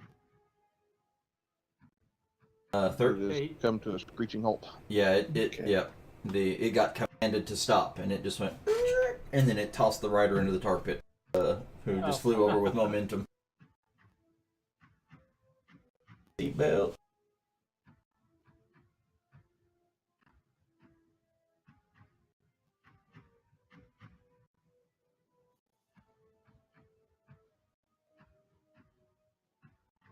Stuff not gotten the booming blade anybody.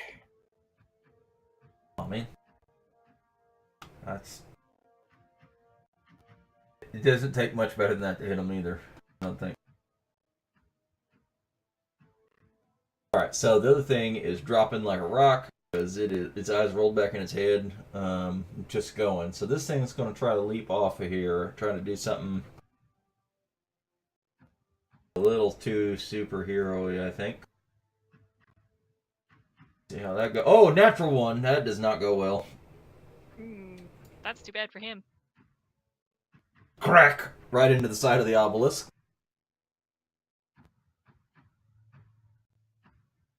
As the pterodactyl's flying down, it tries to leap off and uses the momentum, flings it, jumps right off, splat! Right into the side of the obelisk.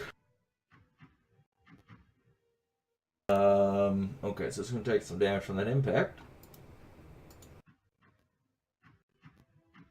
Ouch.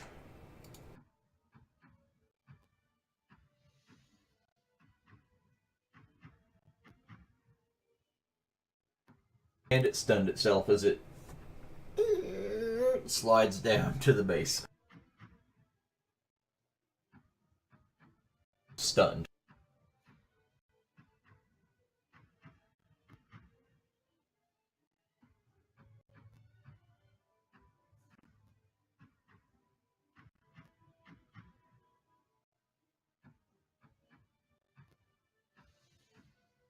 That pummeler was just like dodging attacks.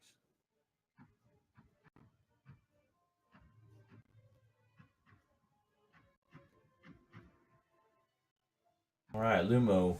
Dunk! Lands safely.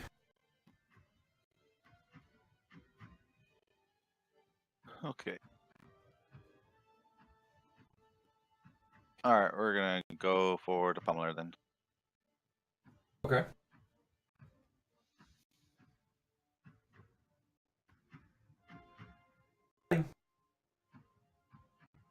For not much. Glancing blow. Oh! The twos.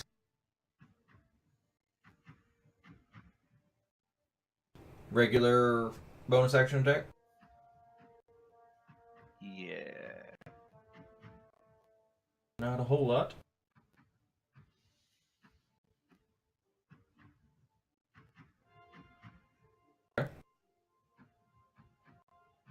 Failure. Stunned. Durr.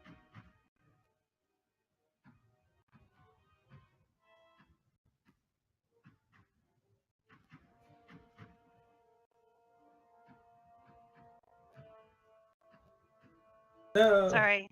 Oh, I didn't land on him anyway, so it's fine. It's fine. Okay. Oh man, what horrible rolls across the board. And then Dissonant Whispers level 3. Okay, on The little guy. the little guy. Oh, he failed. Big bad failure. Oh, he did. He immediately starts going, oh, it starts to run and goes, poof, just face in the mud and comes skidding to a halt on its face.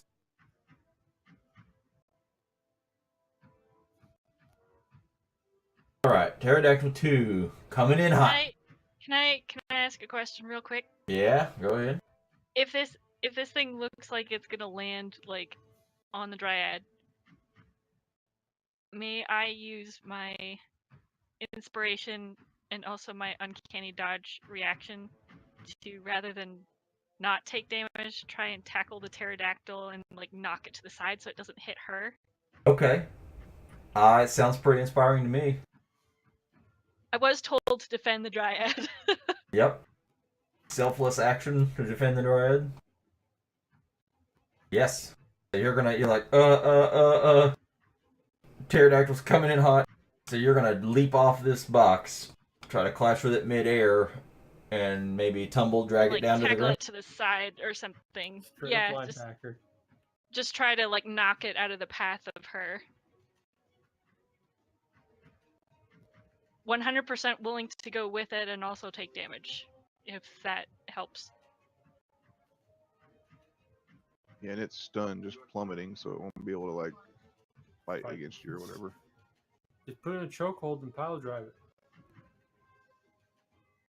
Let his face take all the gravity. Okay, I would like an acrobatics, followed by an athletics. Not great, but functional. Better than great. It's good. Better than good. It's great. Oh, Alright, so plus 9 really helped. So yeah, you kind of like, you know, the box is wiggling back and forth a little as you go to leap off of the box. You kind of slip a little, but you grab it like right kind of on its neck, in just a way you kind of crane it forward and down, and then so what was on a beeline path, like this, like coming straight at the dryad, and then since you kind of jumped off to the north, you kind of pulling it with you along the way.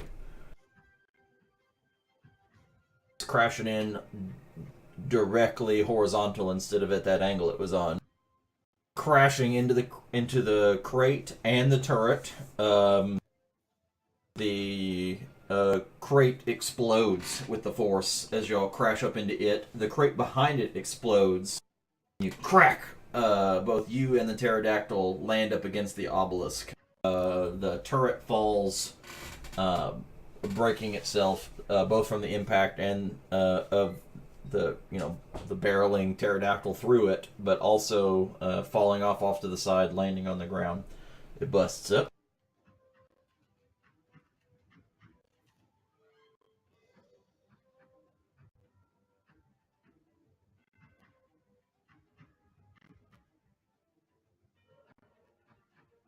I need you to roll 4d6.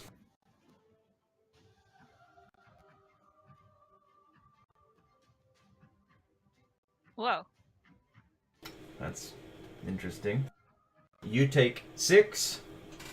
The pterodactyl takes all 12. And cracking his head on the obelisk right next to the druid's hands, you can just see the life fall out of it. I'm down to 2 temporary hit points. So really, I took no damage. Worth it. Worth.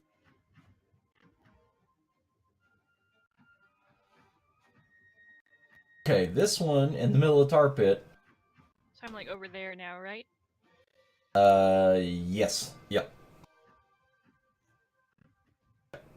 You like slumped up against the obelisk, cradled by the corpse of a giant pterodactyl.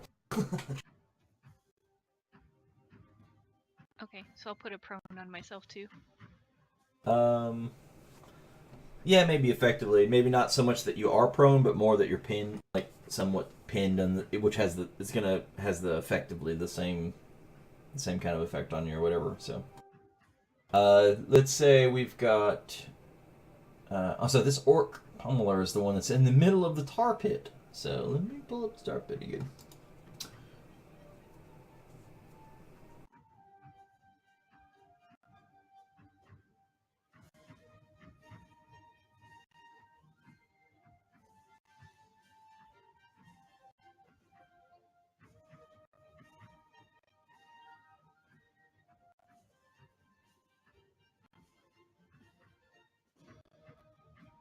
it's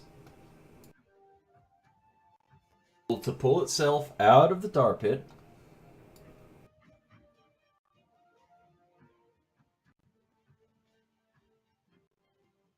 Covered in molten, bubbly, hot-ass tar.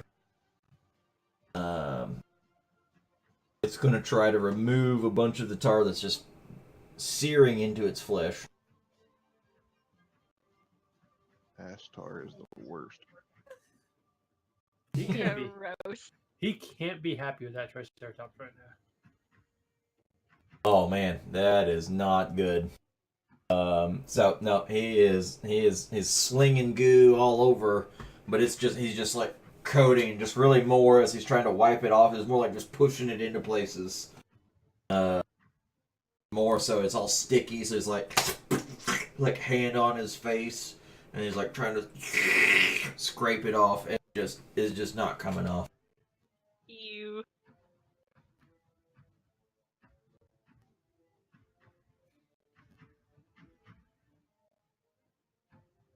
No, I didn't do it.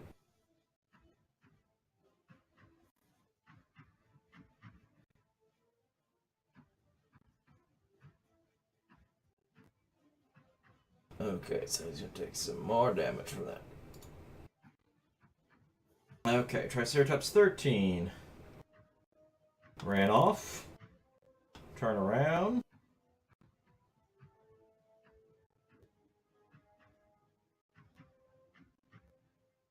Ran back.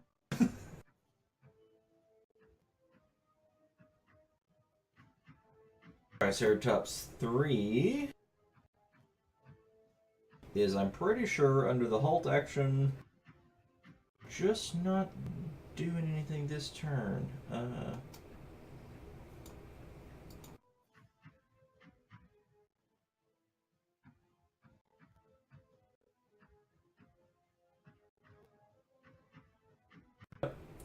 It doesn't move and takes no action.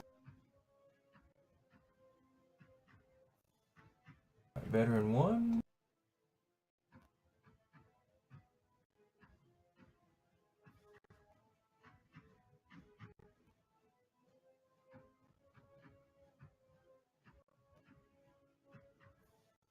Over and flank the pummeler, who is stunned, I think.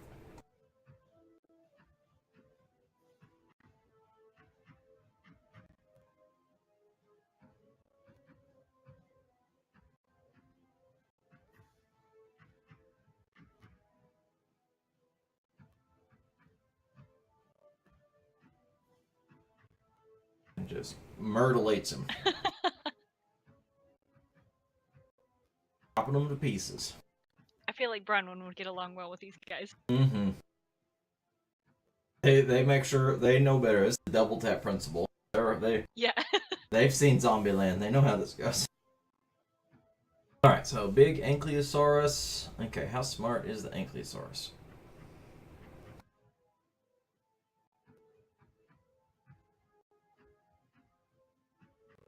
Oh, still stupid. Try to attack Big B. Whiff. It's gonna do the big whirlwind hammer strike. Even bigger whiff.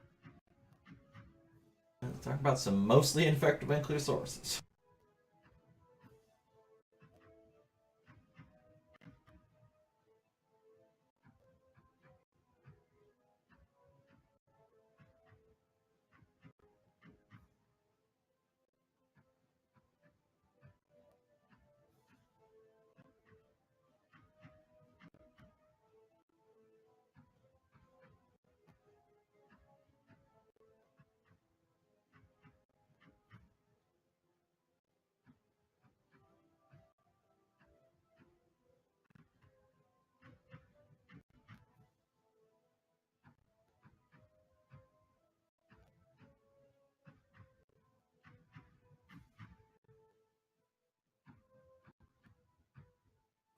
The Orc Reaver, what's he wielding?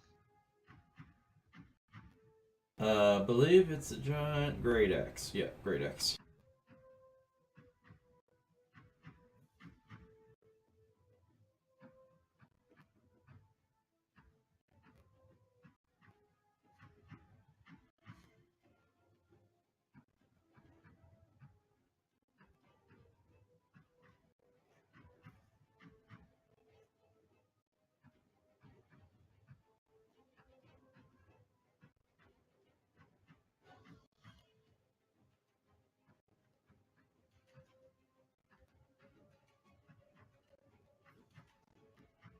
Oh, that one's so good.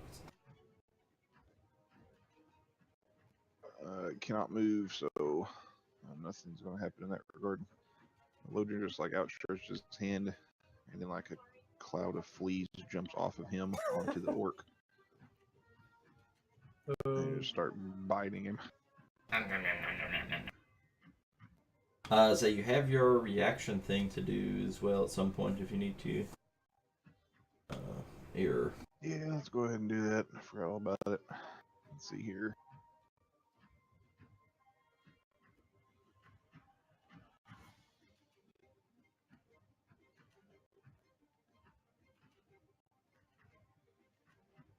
Oh,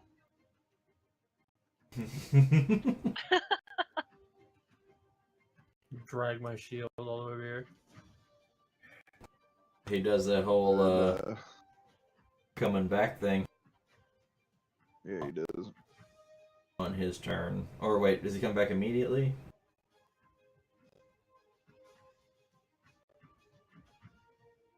Double check that.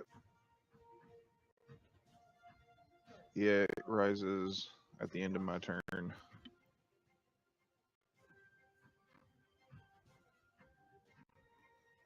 don't know what that does to it. I got rid of the prone and the unconscious and all that stuff. It is comes back with 1 hit point, and it is a thrall unto you. And we're ready to attack. Okay.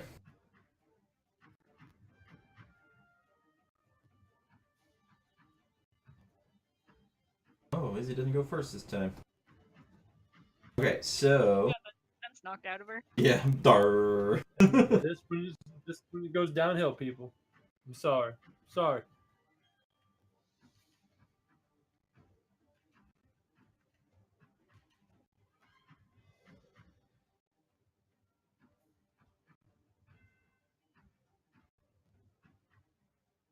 I need everyone to.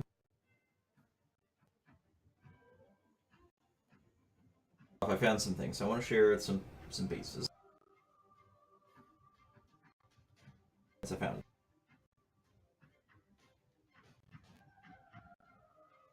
Cool. Sweet.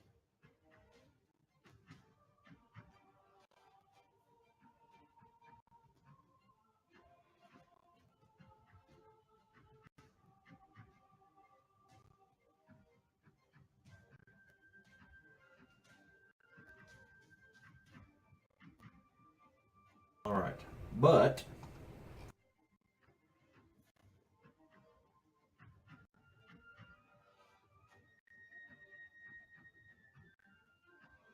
one second here.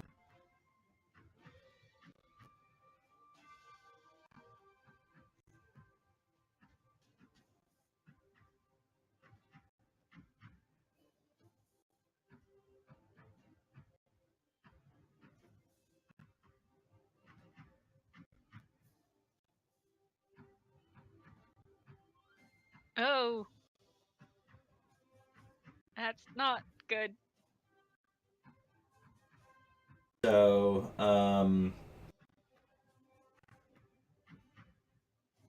so yeah, the ground shakes and rumbles, and as though an actual earthquake takes place, splits and cracks along the ground form. Boiling tar comes pooling up out of the actual ground in large pools. People are knocked back. Izzy, the veterans, Carr, Steen, y'all are within Steen. 1, 2, 3, 4. Yeah, y'all are within 3 squares. See, Lodrin, 1, 2, 3. Bijou, y'all are all within 3 squares. I need you to all roll dexterity saving throws and strength saving throws. Hold on. I think. Let's see. Carr would get a Oh, that's bad. advantage. I'm gonna let. Is this a new turn?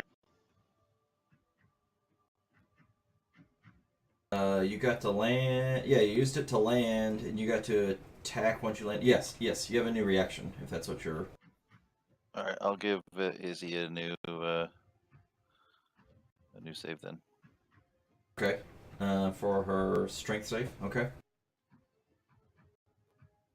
Oh, that didn't... Woohoo! I got. I'm gonna re-roll my deck save with Indomitable. Okay.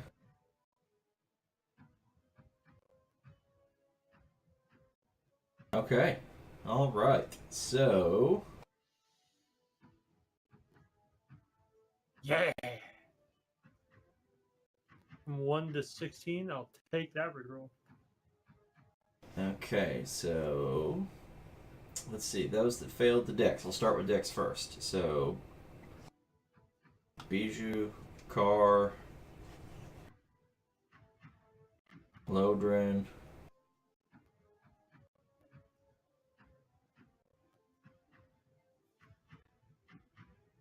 That's it. Okay, so Bijou, Car, and Lodrin. Blast is going to do.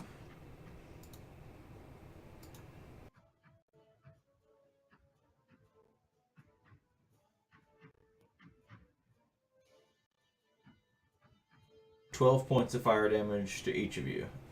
So again, that was Car, Lodrin, Bijou, and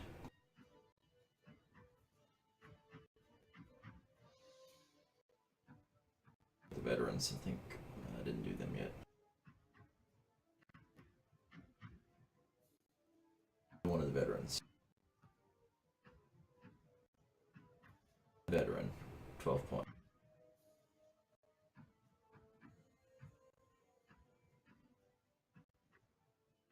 Lodrin, Car, Bijou.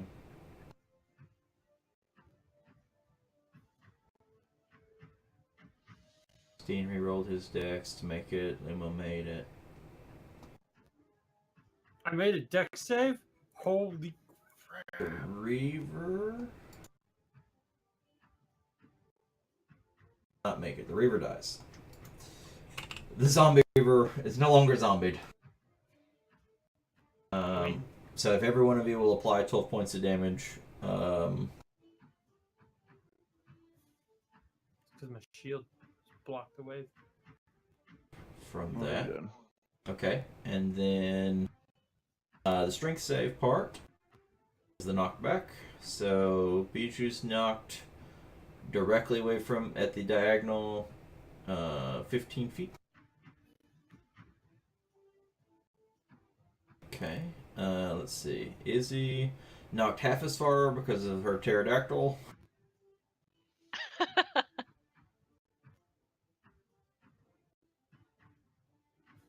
Knocked over here.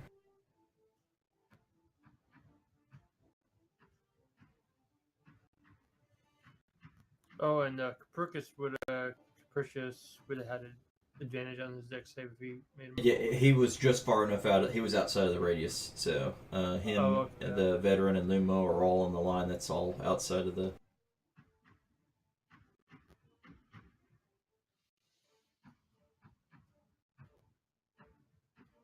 Okay, sorry. I should have had everybody do them all at once and then do the other one all at once instead of mixing them together because now it made it harder for me to look at. Okay, so let's see. But I got it. I think I got it. So Car doesn't move. Lodrin doesn't move. Izzy moved her amount.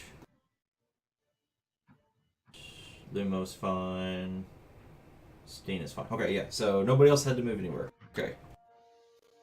Do I need to roll a Constitution save? Yes, you do for the big bees. Totally fine, I think. Oh yeah, Need to do super one fine. for the confusion then too. You took Yes, you took the damage for the confusion as well. Just a Constitution save.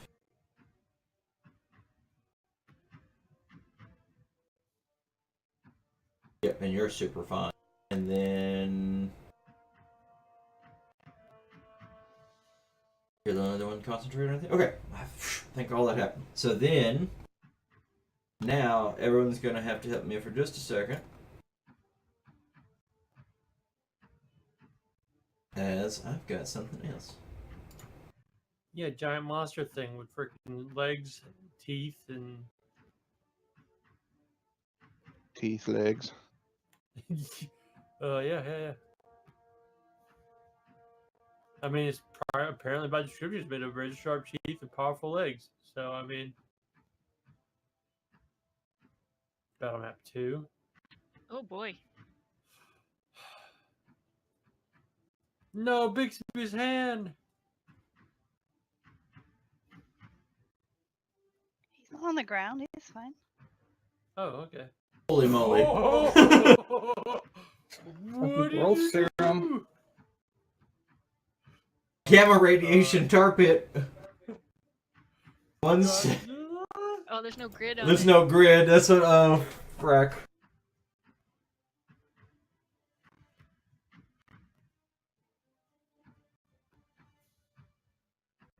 Trying to get fancy.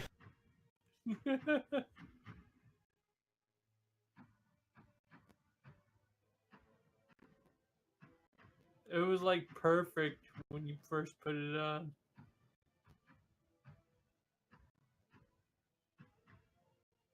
Okay, this is worse. Turn it off and turn it back on again.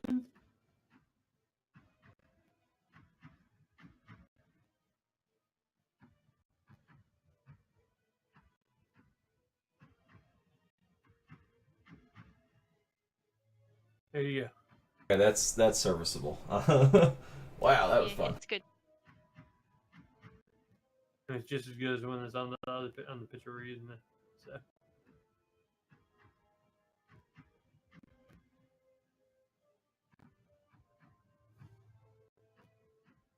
Wait a minute. It expanded so much and it shrank so fast it died. Good job, Incubator. Or is it the scale of the picture? Oh no, I just can't drag it from one map to another. That sucks. Oh. You have to do it from the combat tracker. Yep.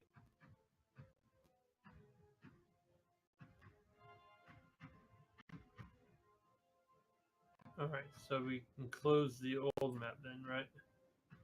Yeah, you can. Since I was gonna have y'all help me drag some tokens over, but we can't, so I'll just have to do it. Yeah.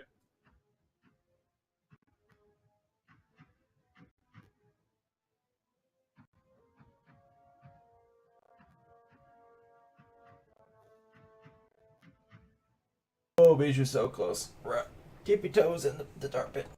I think she's so tiny. She's just pulling her hair away.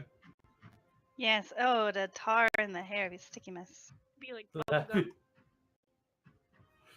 She's getting some peanut butter. Yeah, you gonna do that for me, Steen? Nope. I'll eat the peanut butter. I mean, we could get you a giant jar of peanut butter. I mean, Izzy could do that.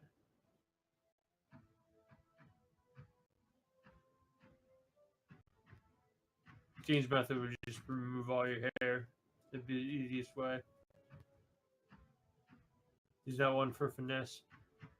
If you can't tell by a shield that weighs like 50 pounds and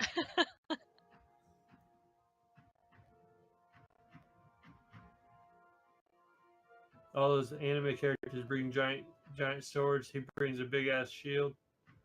It's like, yeah, now what?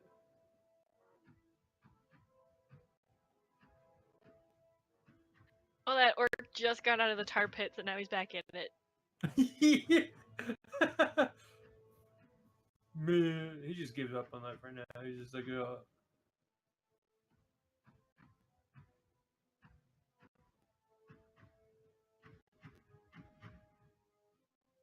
Basically floating. And if you make big bees again.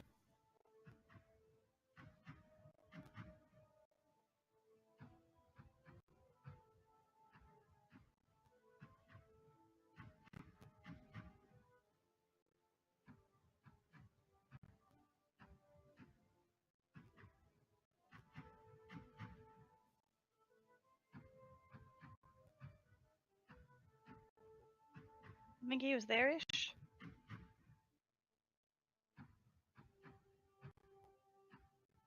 Yeah, yeah. Close enough.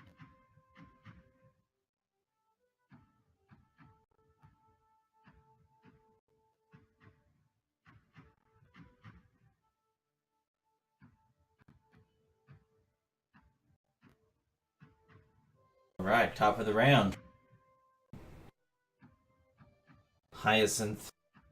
The transformation magic has turned her into a T-Rex.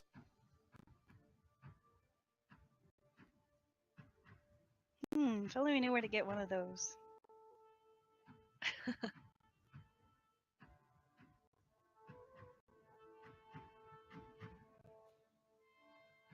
Robbed of all of that she was through the magic itself. She's in a blood rage and does not know friend from foe, but thinks that all are a threat. Yeah, but because she's a dinosaur, she's going after dinosaurs first, right? I don't think that's how it's gonna work. I mean, Well, nope. you gotta learn how to read the room there, bud. Can I get? Oh, nope. Never mind. It won't matter. It won't matter. Oh, this is gonna hurt.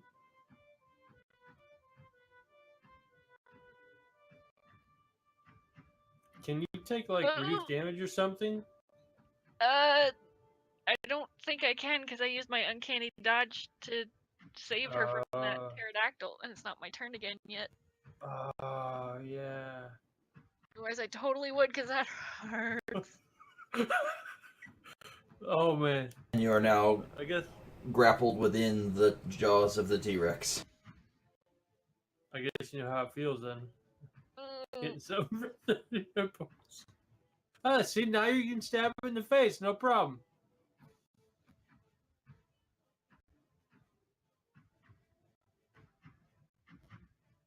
Trying to whip the tail. Ah, whiff, whiff.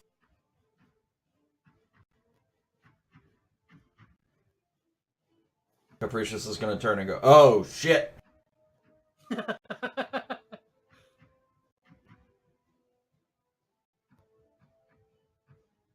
Druid. T-Rex. Drop it.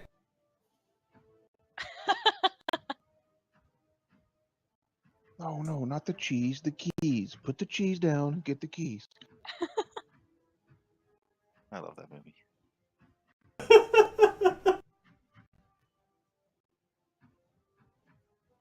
Such a good stage dog. Yes. It really was.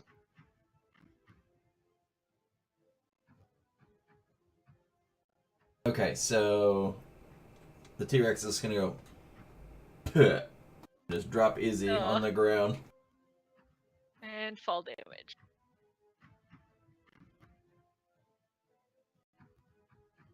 Roll me an acrobatics.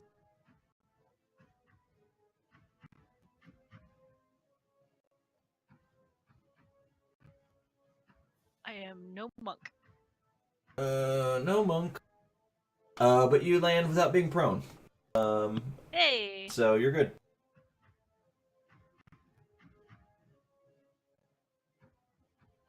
And you only take 3 points. 3 points of damage. Okay. Apply that for me. Yep. So Capricious is then gonna go, Okay, so drop it, and then...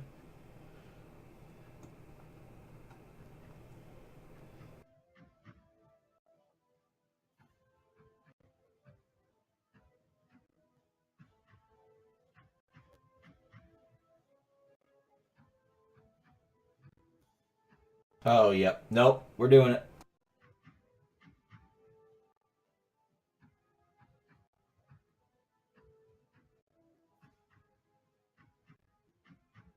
So Capricious is going to tell you, and it's a pretty obvious command, Izzy, to fend for yourself in your new form.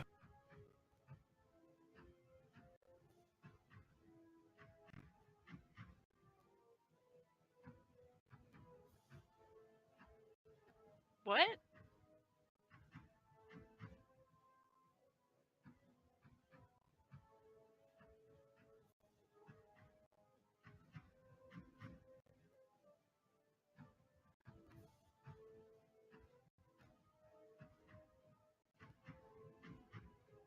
How long does that spell last anyway? How many rounds? I mean, I know it's only been like 3, but Which one? whatever that was cast at the start. That His mantle, his it's his one of his bardic abilities. For 1 minute, he can every turn use command as a bonus action for no spell slot. Is that what you're talking about? yeah. Or the one that The charm thing. that I where- have to Yeah. say. Oh, the charm thing. That's the other mantle. I think is for 1 hour. Jesus fuck. He does Okay.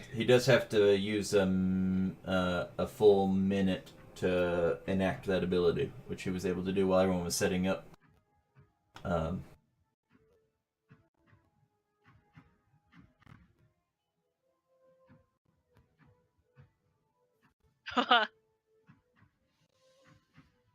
Which over there. Okie doke. So Izzy in her new form There's 2 T-Rexes. is I another. get real dumb, right? Yep. Yep. The only thing you know is must fend for self. Must fend for self. Must fend for self. Must defend.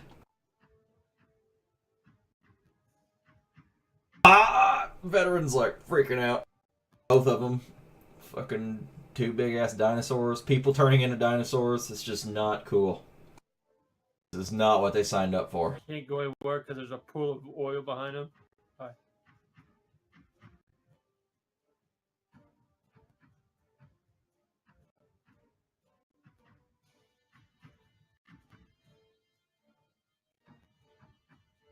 mean, they're like not happy about the whole situation, and they're gonna have a word with their union representative when they get back.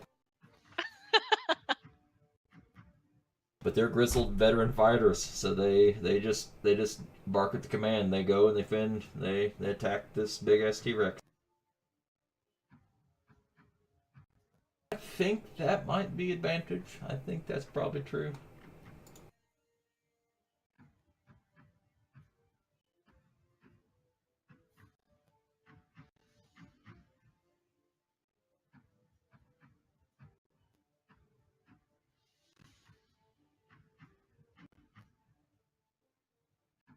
Loaded. Modrin's gonna step over there, and he's gonna holler at the T-Rex 13. Heed me, beast! And he's gonna try to talk it into noticing the already wounded pterodactyl, which is a much easier meal than the things currently facing being harried, and with the other T-Rex already there in front of it. Okay. It's not the first time though we've tried to convince her to eat other things. Are we talking? Wait, I was talking about I wasn't talking about Izzy. I was talking about the actual T-Rex. Talking Well, the into T-Rex wasn't that the dryad? Isn't the T-Rex the dryad? The dryad is a T-Rex, but I'm also now a T-Rex. So many big dinosaurs, all stomping all over the place right now. Yeah, but he's trying to convince the one that was the dryad to eat the pterodactyl. And the dryad was the cat. I'm just saying that's what's Oh yes, the dryad was the following a cat. theme here. Yep, Yes. we are following a theme. Okay, so is there any spell you got going along with this, or is this just trying to? I have no spell to go with it. I just have the ability of a speech of beast and leaf, and I can talk 2 things. I just can't understand them in return. Okay, I got you. That's right. Yeah. Okay, so let's say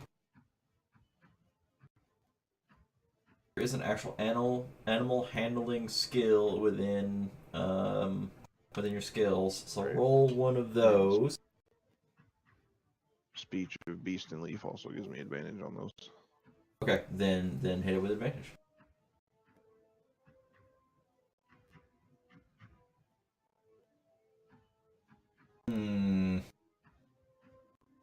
Double 8s.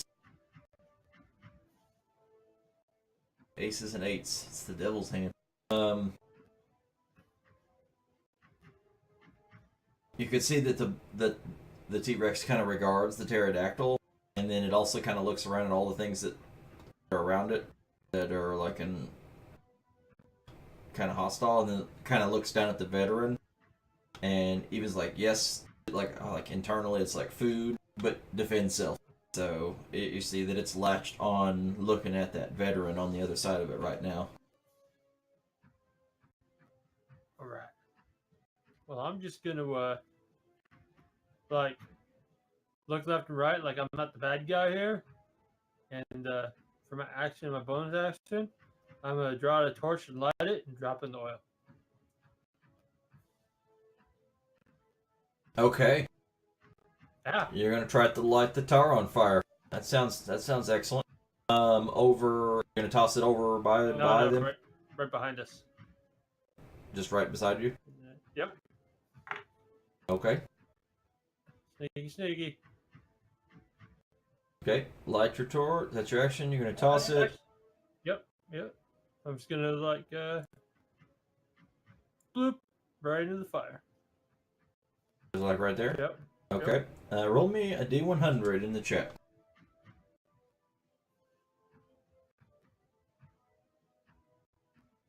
Ooh, 94. That's good.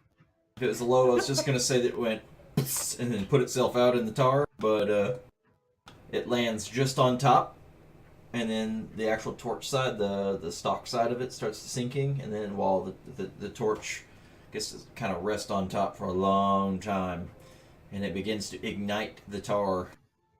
At least like the vapors. You can see that like the viscous part of the tar itself is very it's just very difficult to catch on fire. It just almost doesn't.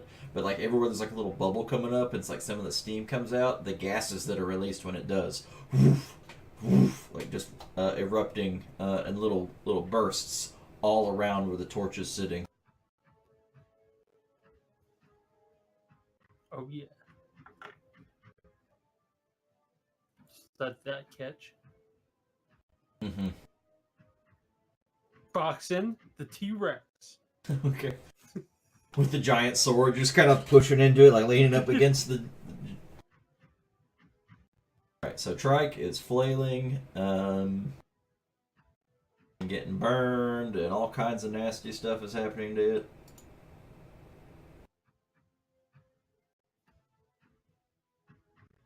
And when I walk away from that, I just like, I wish I had the most cloak, so I could walk away like a badass. Instead, I ended up walking, dragging my shield. Like, oh, this is a bad idea.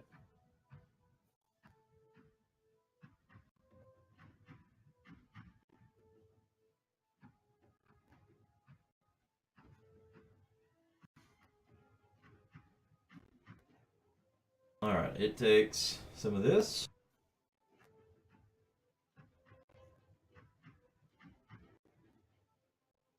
Rolls a dex save, failing, so it flails around and begins to sink in the tar.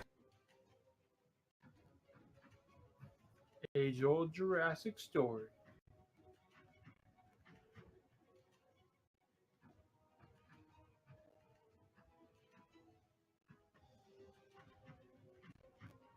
How big is the fire behind me right now?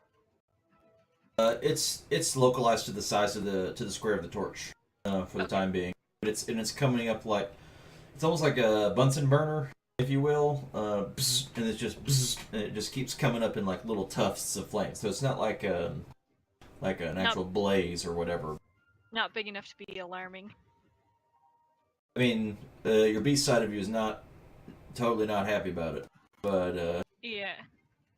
you're especially with your command, you're probably not worried about that over the big ass thing. Okay, so considering that this other T-Rex just tried to eat me, I think her instinct is going to be to attack it, but I kind of want to flavor it like this is more of a dominance attack. Okay. Like I'm trying to cow her into submission. Yeah, like biting at the back of the neck. Yeah. Popping at her snout. Yeah. So I'm going to try and bite her. Okay.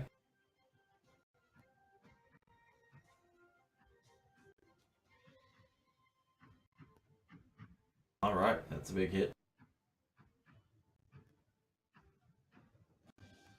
So normally with a T-Rex you can't attack the same target twice, but this one, the stuff that's big enough, I'll allow the tail to swipe on something big enough to kind of treat as two different things, like attacking two different Okay. targets. So I'll try and slap her with my tail then too.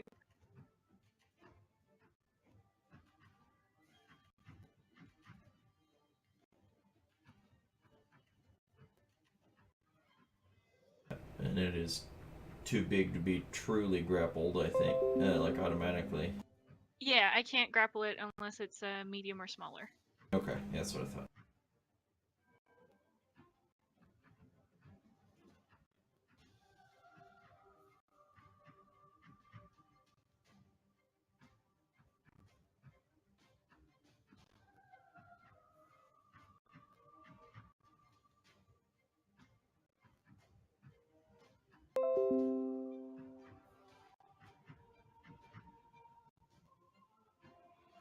So this one is able to clamber outside.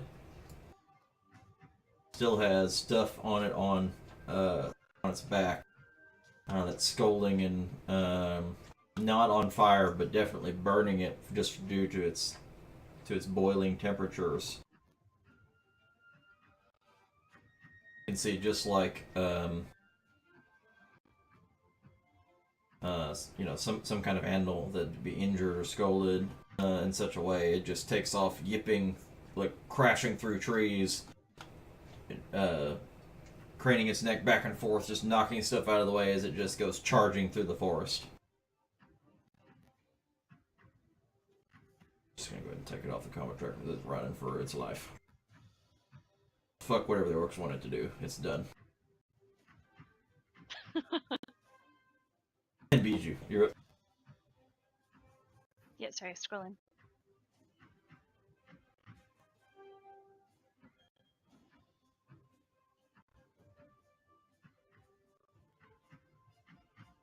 B.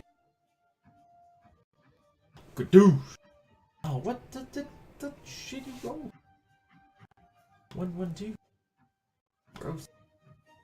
It's okay. Yeah, and I'm gonna use Dissonant Whispers on this guy.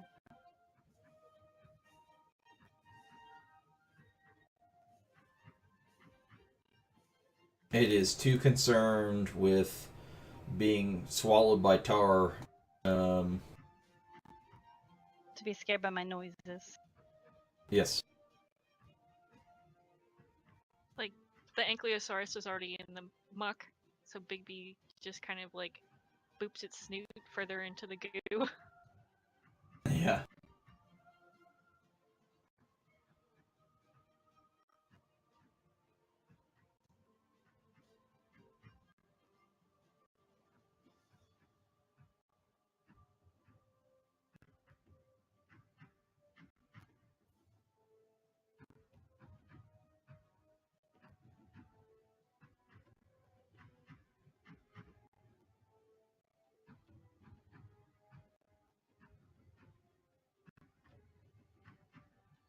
Can I get up on this little Okay. dais bit?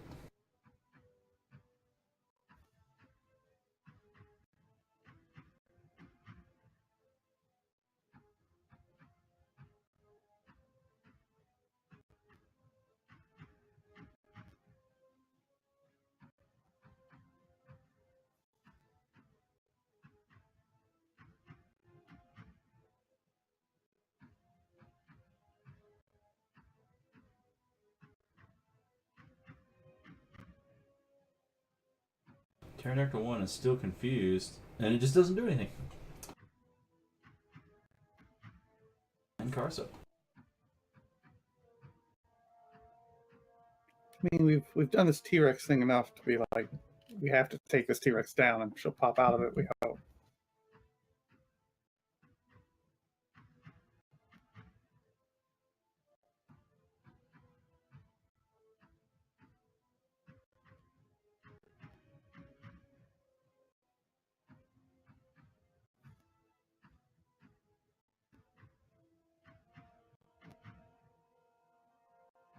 I don't know if I'm not seeing where you were doing the wisdom saves on it. so I didn't know if I needed to or not. Oh, I didn't. No, sorry. It I fails. just did. Yeah, it super fails. Yeah, thanks for keeping track of that. I forgot.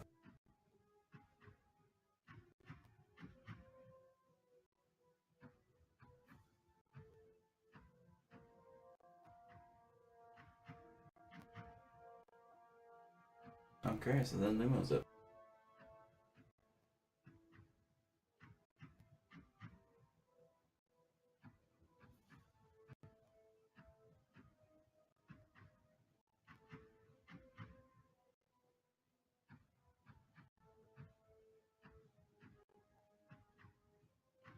All right.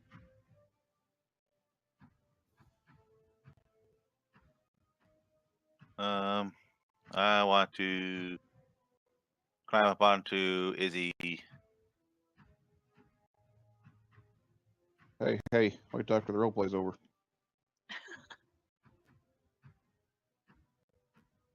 Oh, now Until the roleplay starts. Whichever it is. An hour and a half. kind of just using her as a leaping off point, and I want to do like a good old Dalsim screw kick to the Dino's dome. Oh, yeah. Dalsim, you got it.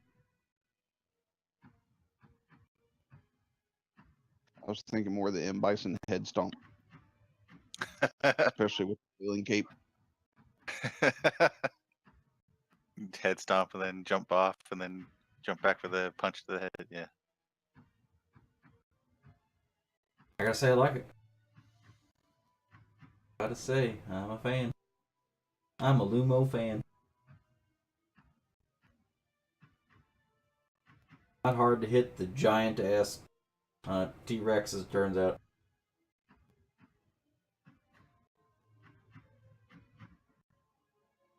Tap, tap, tap.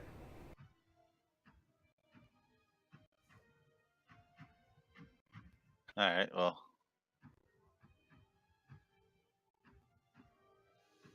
Okay.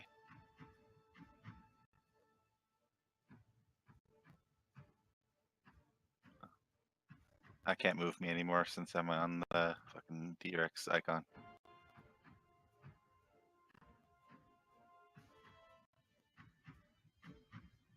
Is she a dryad again? Yeah, you see, she turns back into a dryad, but when she does, so like the lethal damage on the T-Rex itself, she shrinks back down into her dryad form. But when she does, she appears to be unconscious, and it's difficult to tell, at least at a glance, if she's actually alive or not. She's got death ward. Oh, let's see, death ward. Oh, she did, didn't she? Mm-hmm.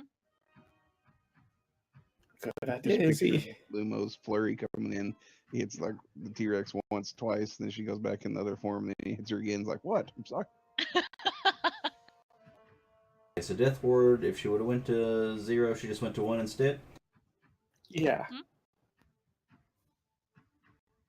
Excellent, okay.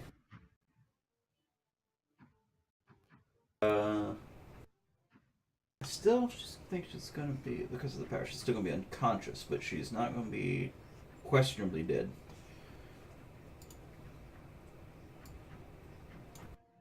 Just mostly dead. I'm not all dead. Alright, excellent. And then anything else Limo was going to do?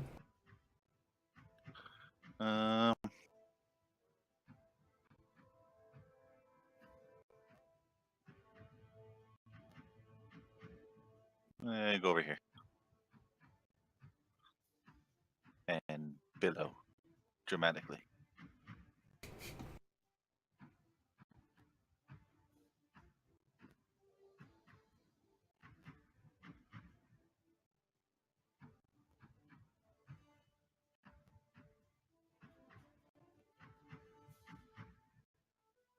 Bloop.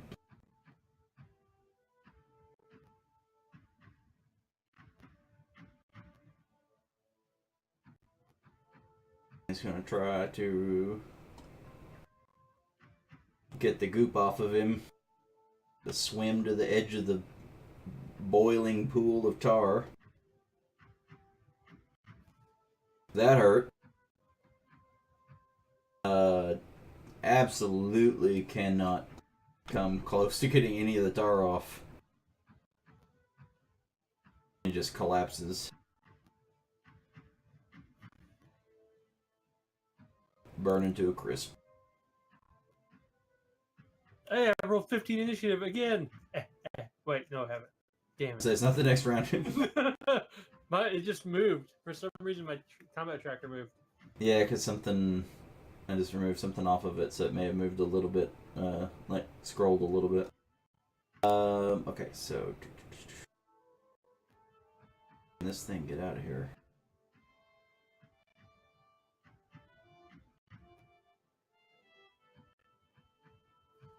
On the edge, it's on Scalding Inferno, but it too is fucking off. Okay. It is taken off back into the woods.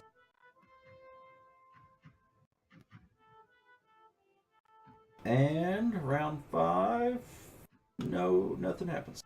No new nothings. Do I go on my initiative or the T-Rex's initiative? Crap. I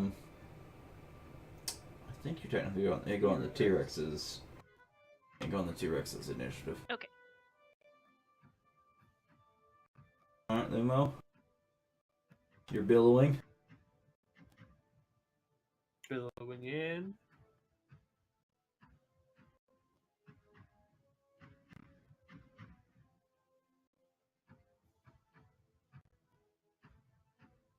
Alright, I'm gonna.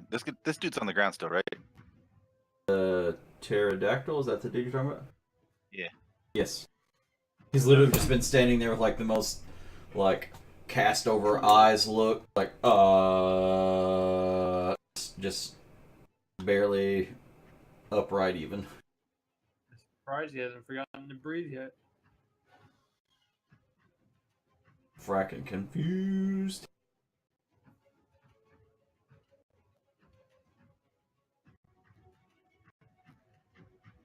Going to put him out of his misery.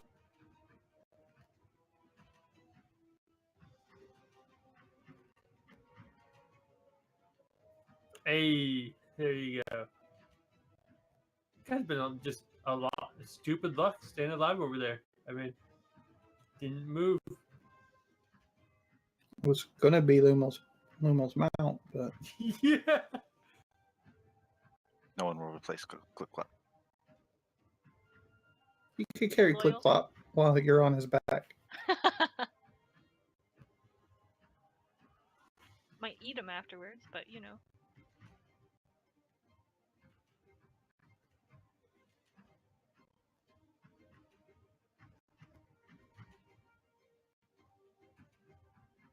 Alright, Bijou. I think the only thing left is the trike. Yeah. How It far was can Bixby's Sink, hand who last turn sunk into the tar pit rather than got out like all the other animals. Sunk further anyway.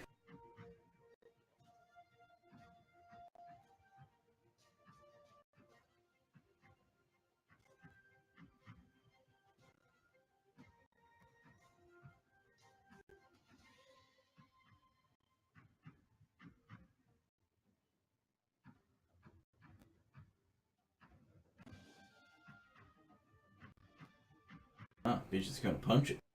Punch his size. More Triceratops. It's like Keyleth with the Dwergar in the lava, just shh, shh, shh. You can just see it like Big B's just punching down, just pushing it, just like pushing it down. Shh, let's just let it happen. Just let it happen.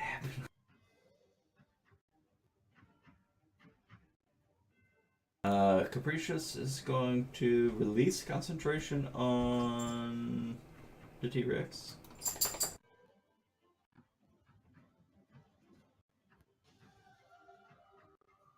Easy back.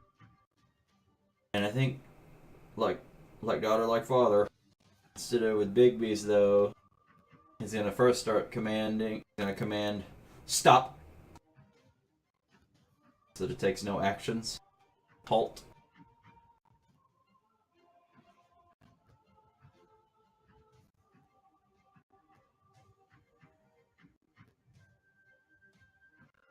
That poor Triceratops. It fails. So it takes no actions. And it will eventually just sink into the... It'll become something that's in Jurassic Park later. Yeah. It's just, it will both simultaneously suffocate, drown, and burn to death.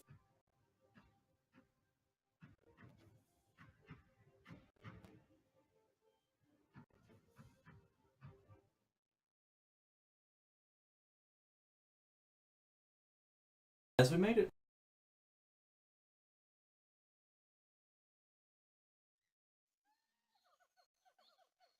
Izzy's just gonna sink to the ground like, ow.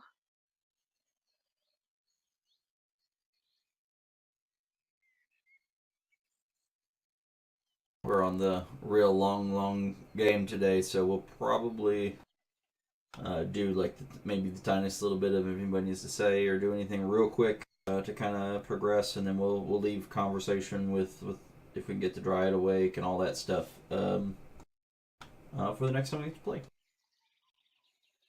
Okay. Okie doke. Anything anybody else want to do real quick? I just want to brag on how I didn't take a single hit this combat phase. Not a single one. Yeah, we came out of that pretty well for the most part. I'm the only one besides Capricus that came out unscathed. Yeah, well, I had more fun than you because I got to ride a pterodactyl. So He's the real winner. Giant shield onto a Ankylosaurus. Yeah, man. And then curb stomp him 2 more times. Pterodactyls are cool. Neither the Ankylosaurus nor the Triceratops actually got to do anything, and I think that's actually I think the Dracs are I think those are actually the 4 strongest mobs besides the T-Rex that were actually in the encounter. So the fact that they didn't get to do anything really helped. We're gonna come back next week, and there's gonna be a lake of fire, and I'm like, that's not my torch. I didn't do it. Not it. Wasn't me. If I look up, is the beacon still glowing? No. It was when it exploded in the crash of light and the shockwave pushed everyone back. Like the light just receded. Okay.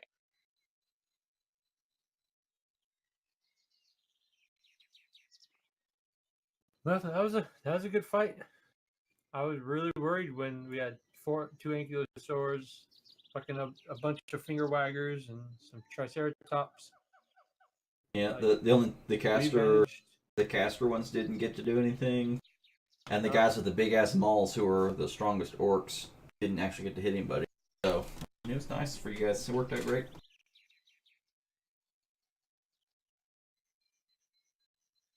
Yeah, the car with the lightning bolt and the blasting wave or whatever, the destructive wave.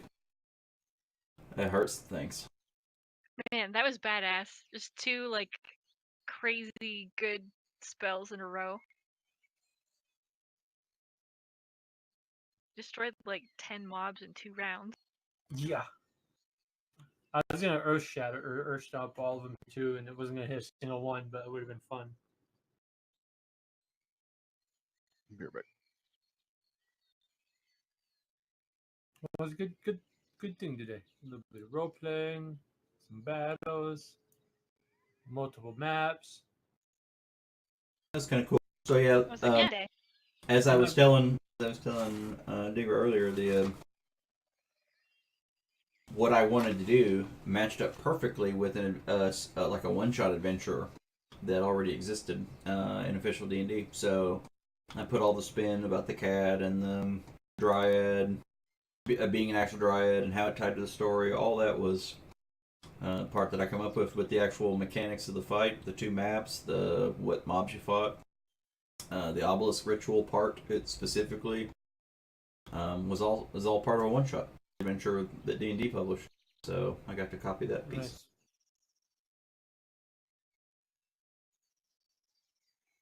I had to ask for some re-clarification because I thought, no, I mean, I asked then, not now, but I really thought like the Dryad said something like you shouldn't be seeking this path if just because it's the last option you have.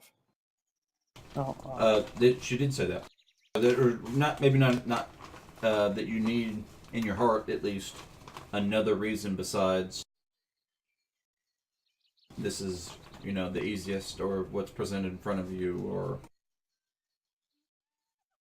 so I was really No. thinking like there was something else I was supposed to be getting, but I don't know. There were potential other possibilities, but now the completed delayed for the reinforcements though. Whatever wizards out here would have found this place if we'd have waited a week. Yeah, I was worried about that, I will but say I when felt like they should know anyway. Capricious went on about this has to be fate, everything had to line up. There's no other reason. I really was against that. I don't like that.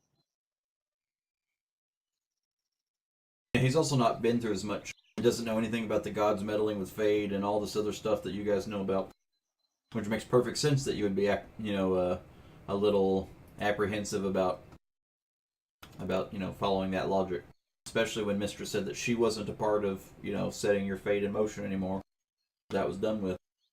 Yeah, I was thinking about that too during this whole thing. Like when Izzy said, "Oh, another prophecy." I wanted to, because I mentioned this before. I wanted to take a stone and throw it when it was in air. Be like, "Yes, she's let go of us, hasn't she?"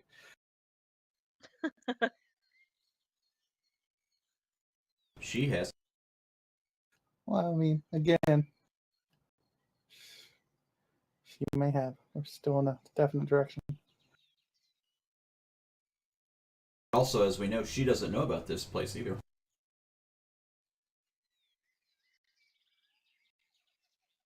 That's good though. Yeah, I'm really picturing like Hyacinth has some really old pagan-y magic that something that predates arcane. I don't know. Maybe it's just my headcanon and I'm making up for it, but No, that sounds pretty spot on. With the kind of what you're kind of getting, like the whole folklore, ritualistic, shamanistic, maybe has elements of arcane, maybe elements of divine, but maybe something different. Maybe not magic as she defines magic, because she is, the keeper of the web that is all of the true, what we consider to be the true sources of magic. But if it's something she doesn't know about, it could come from somewhere else. Something else.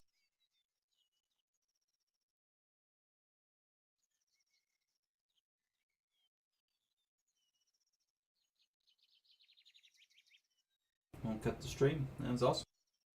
I don't like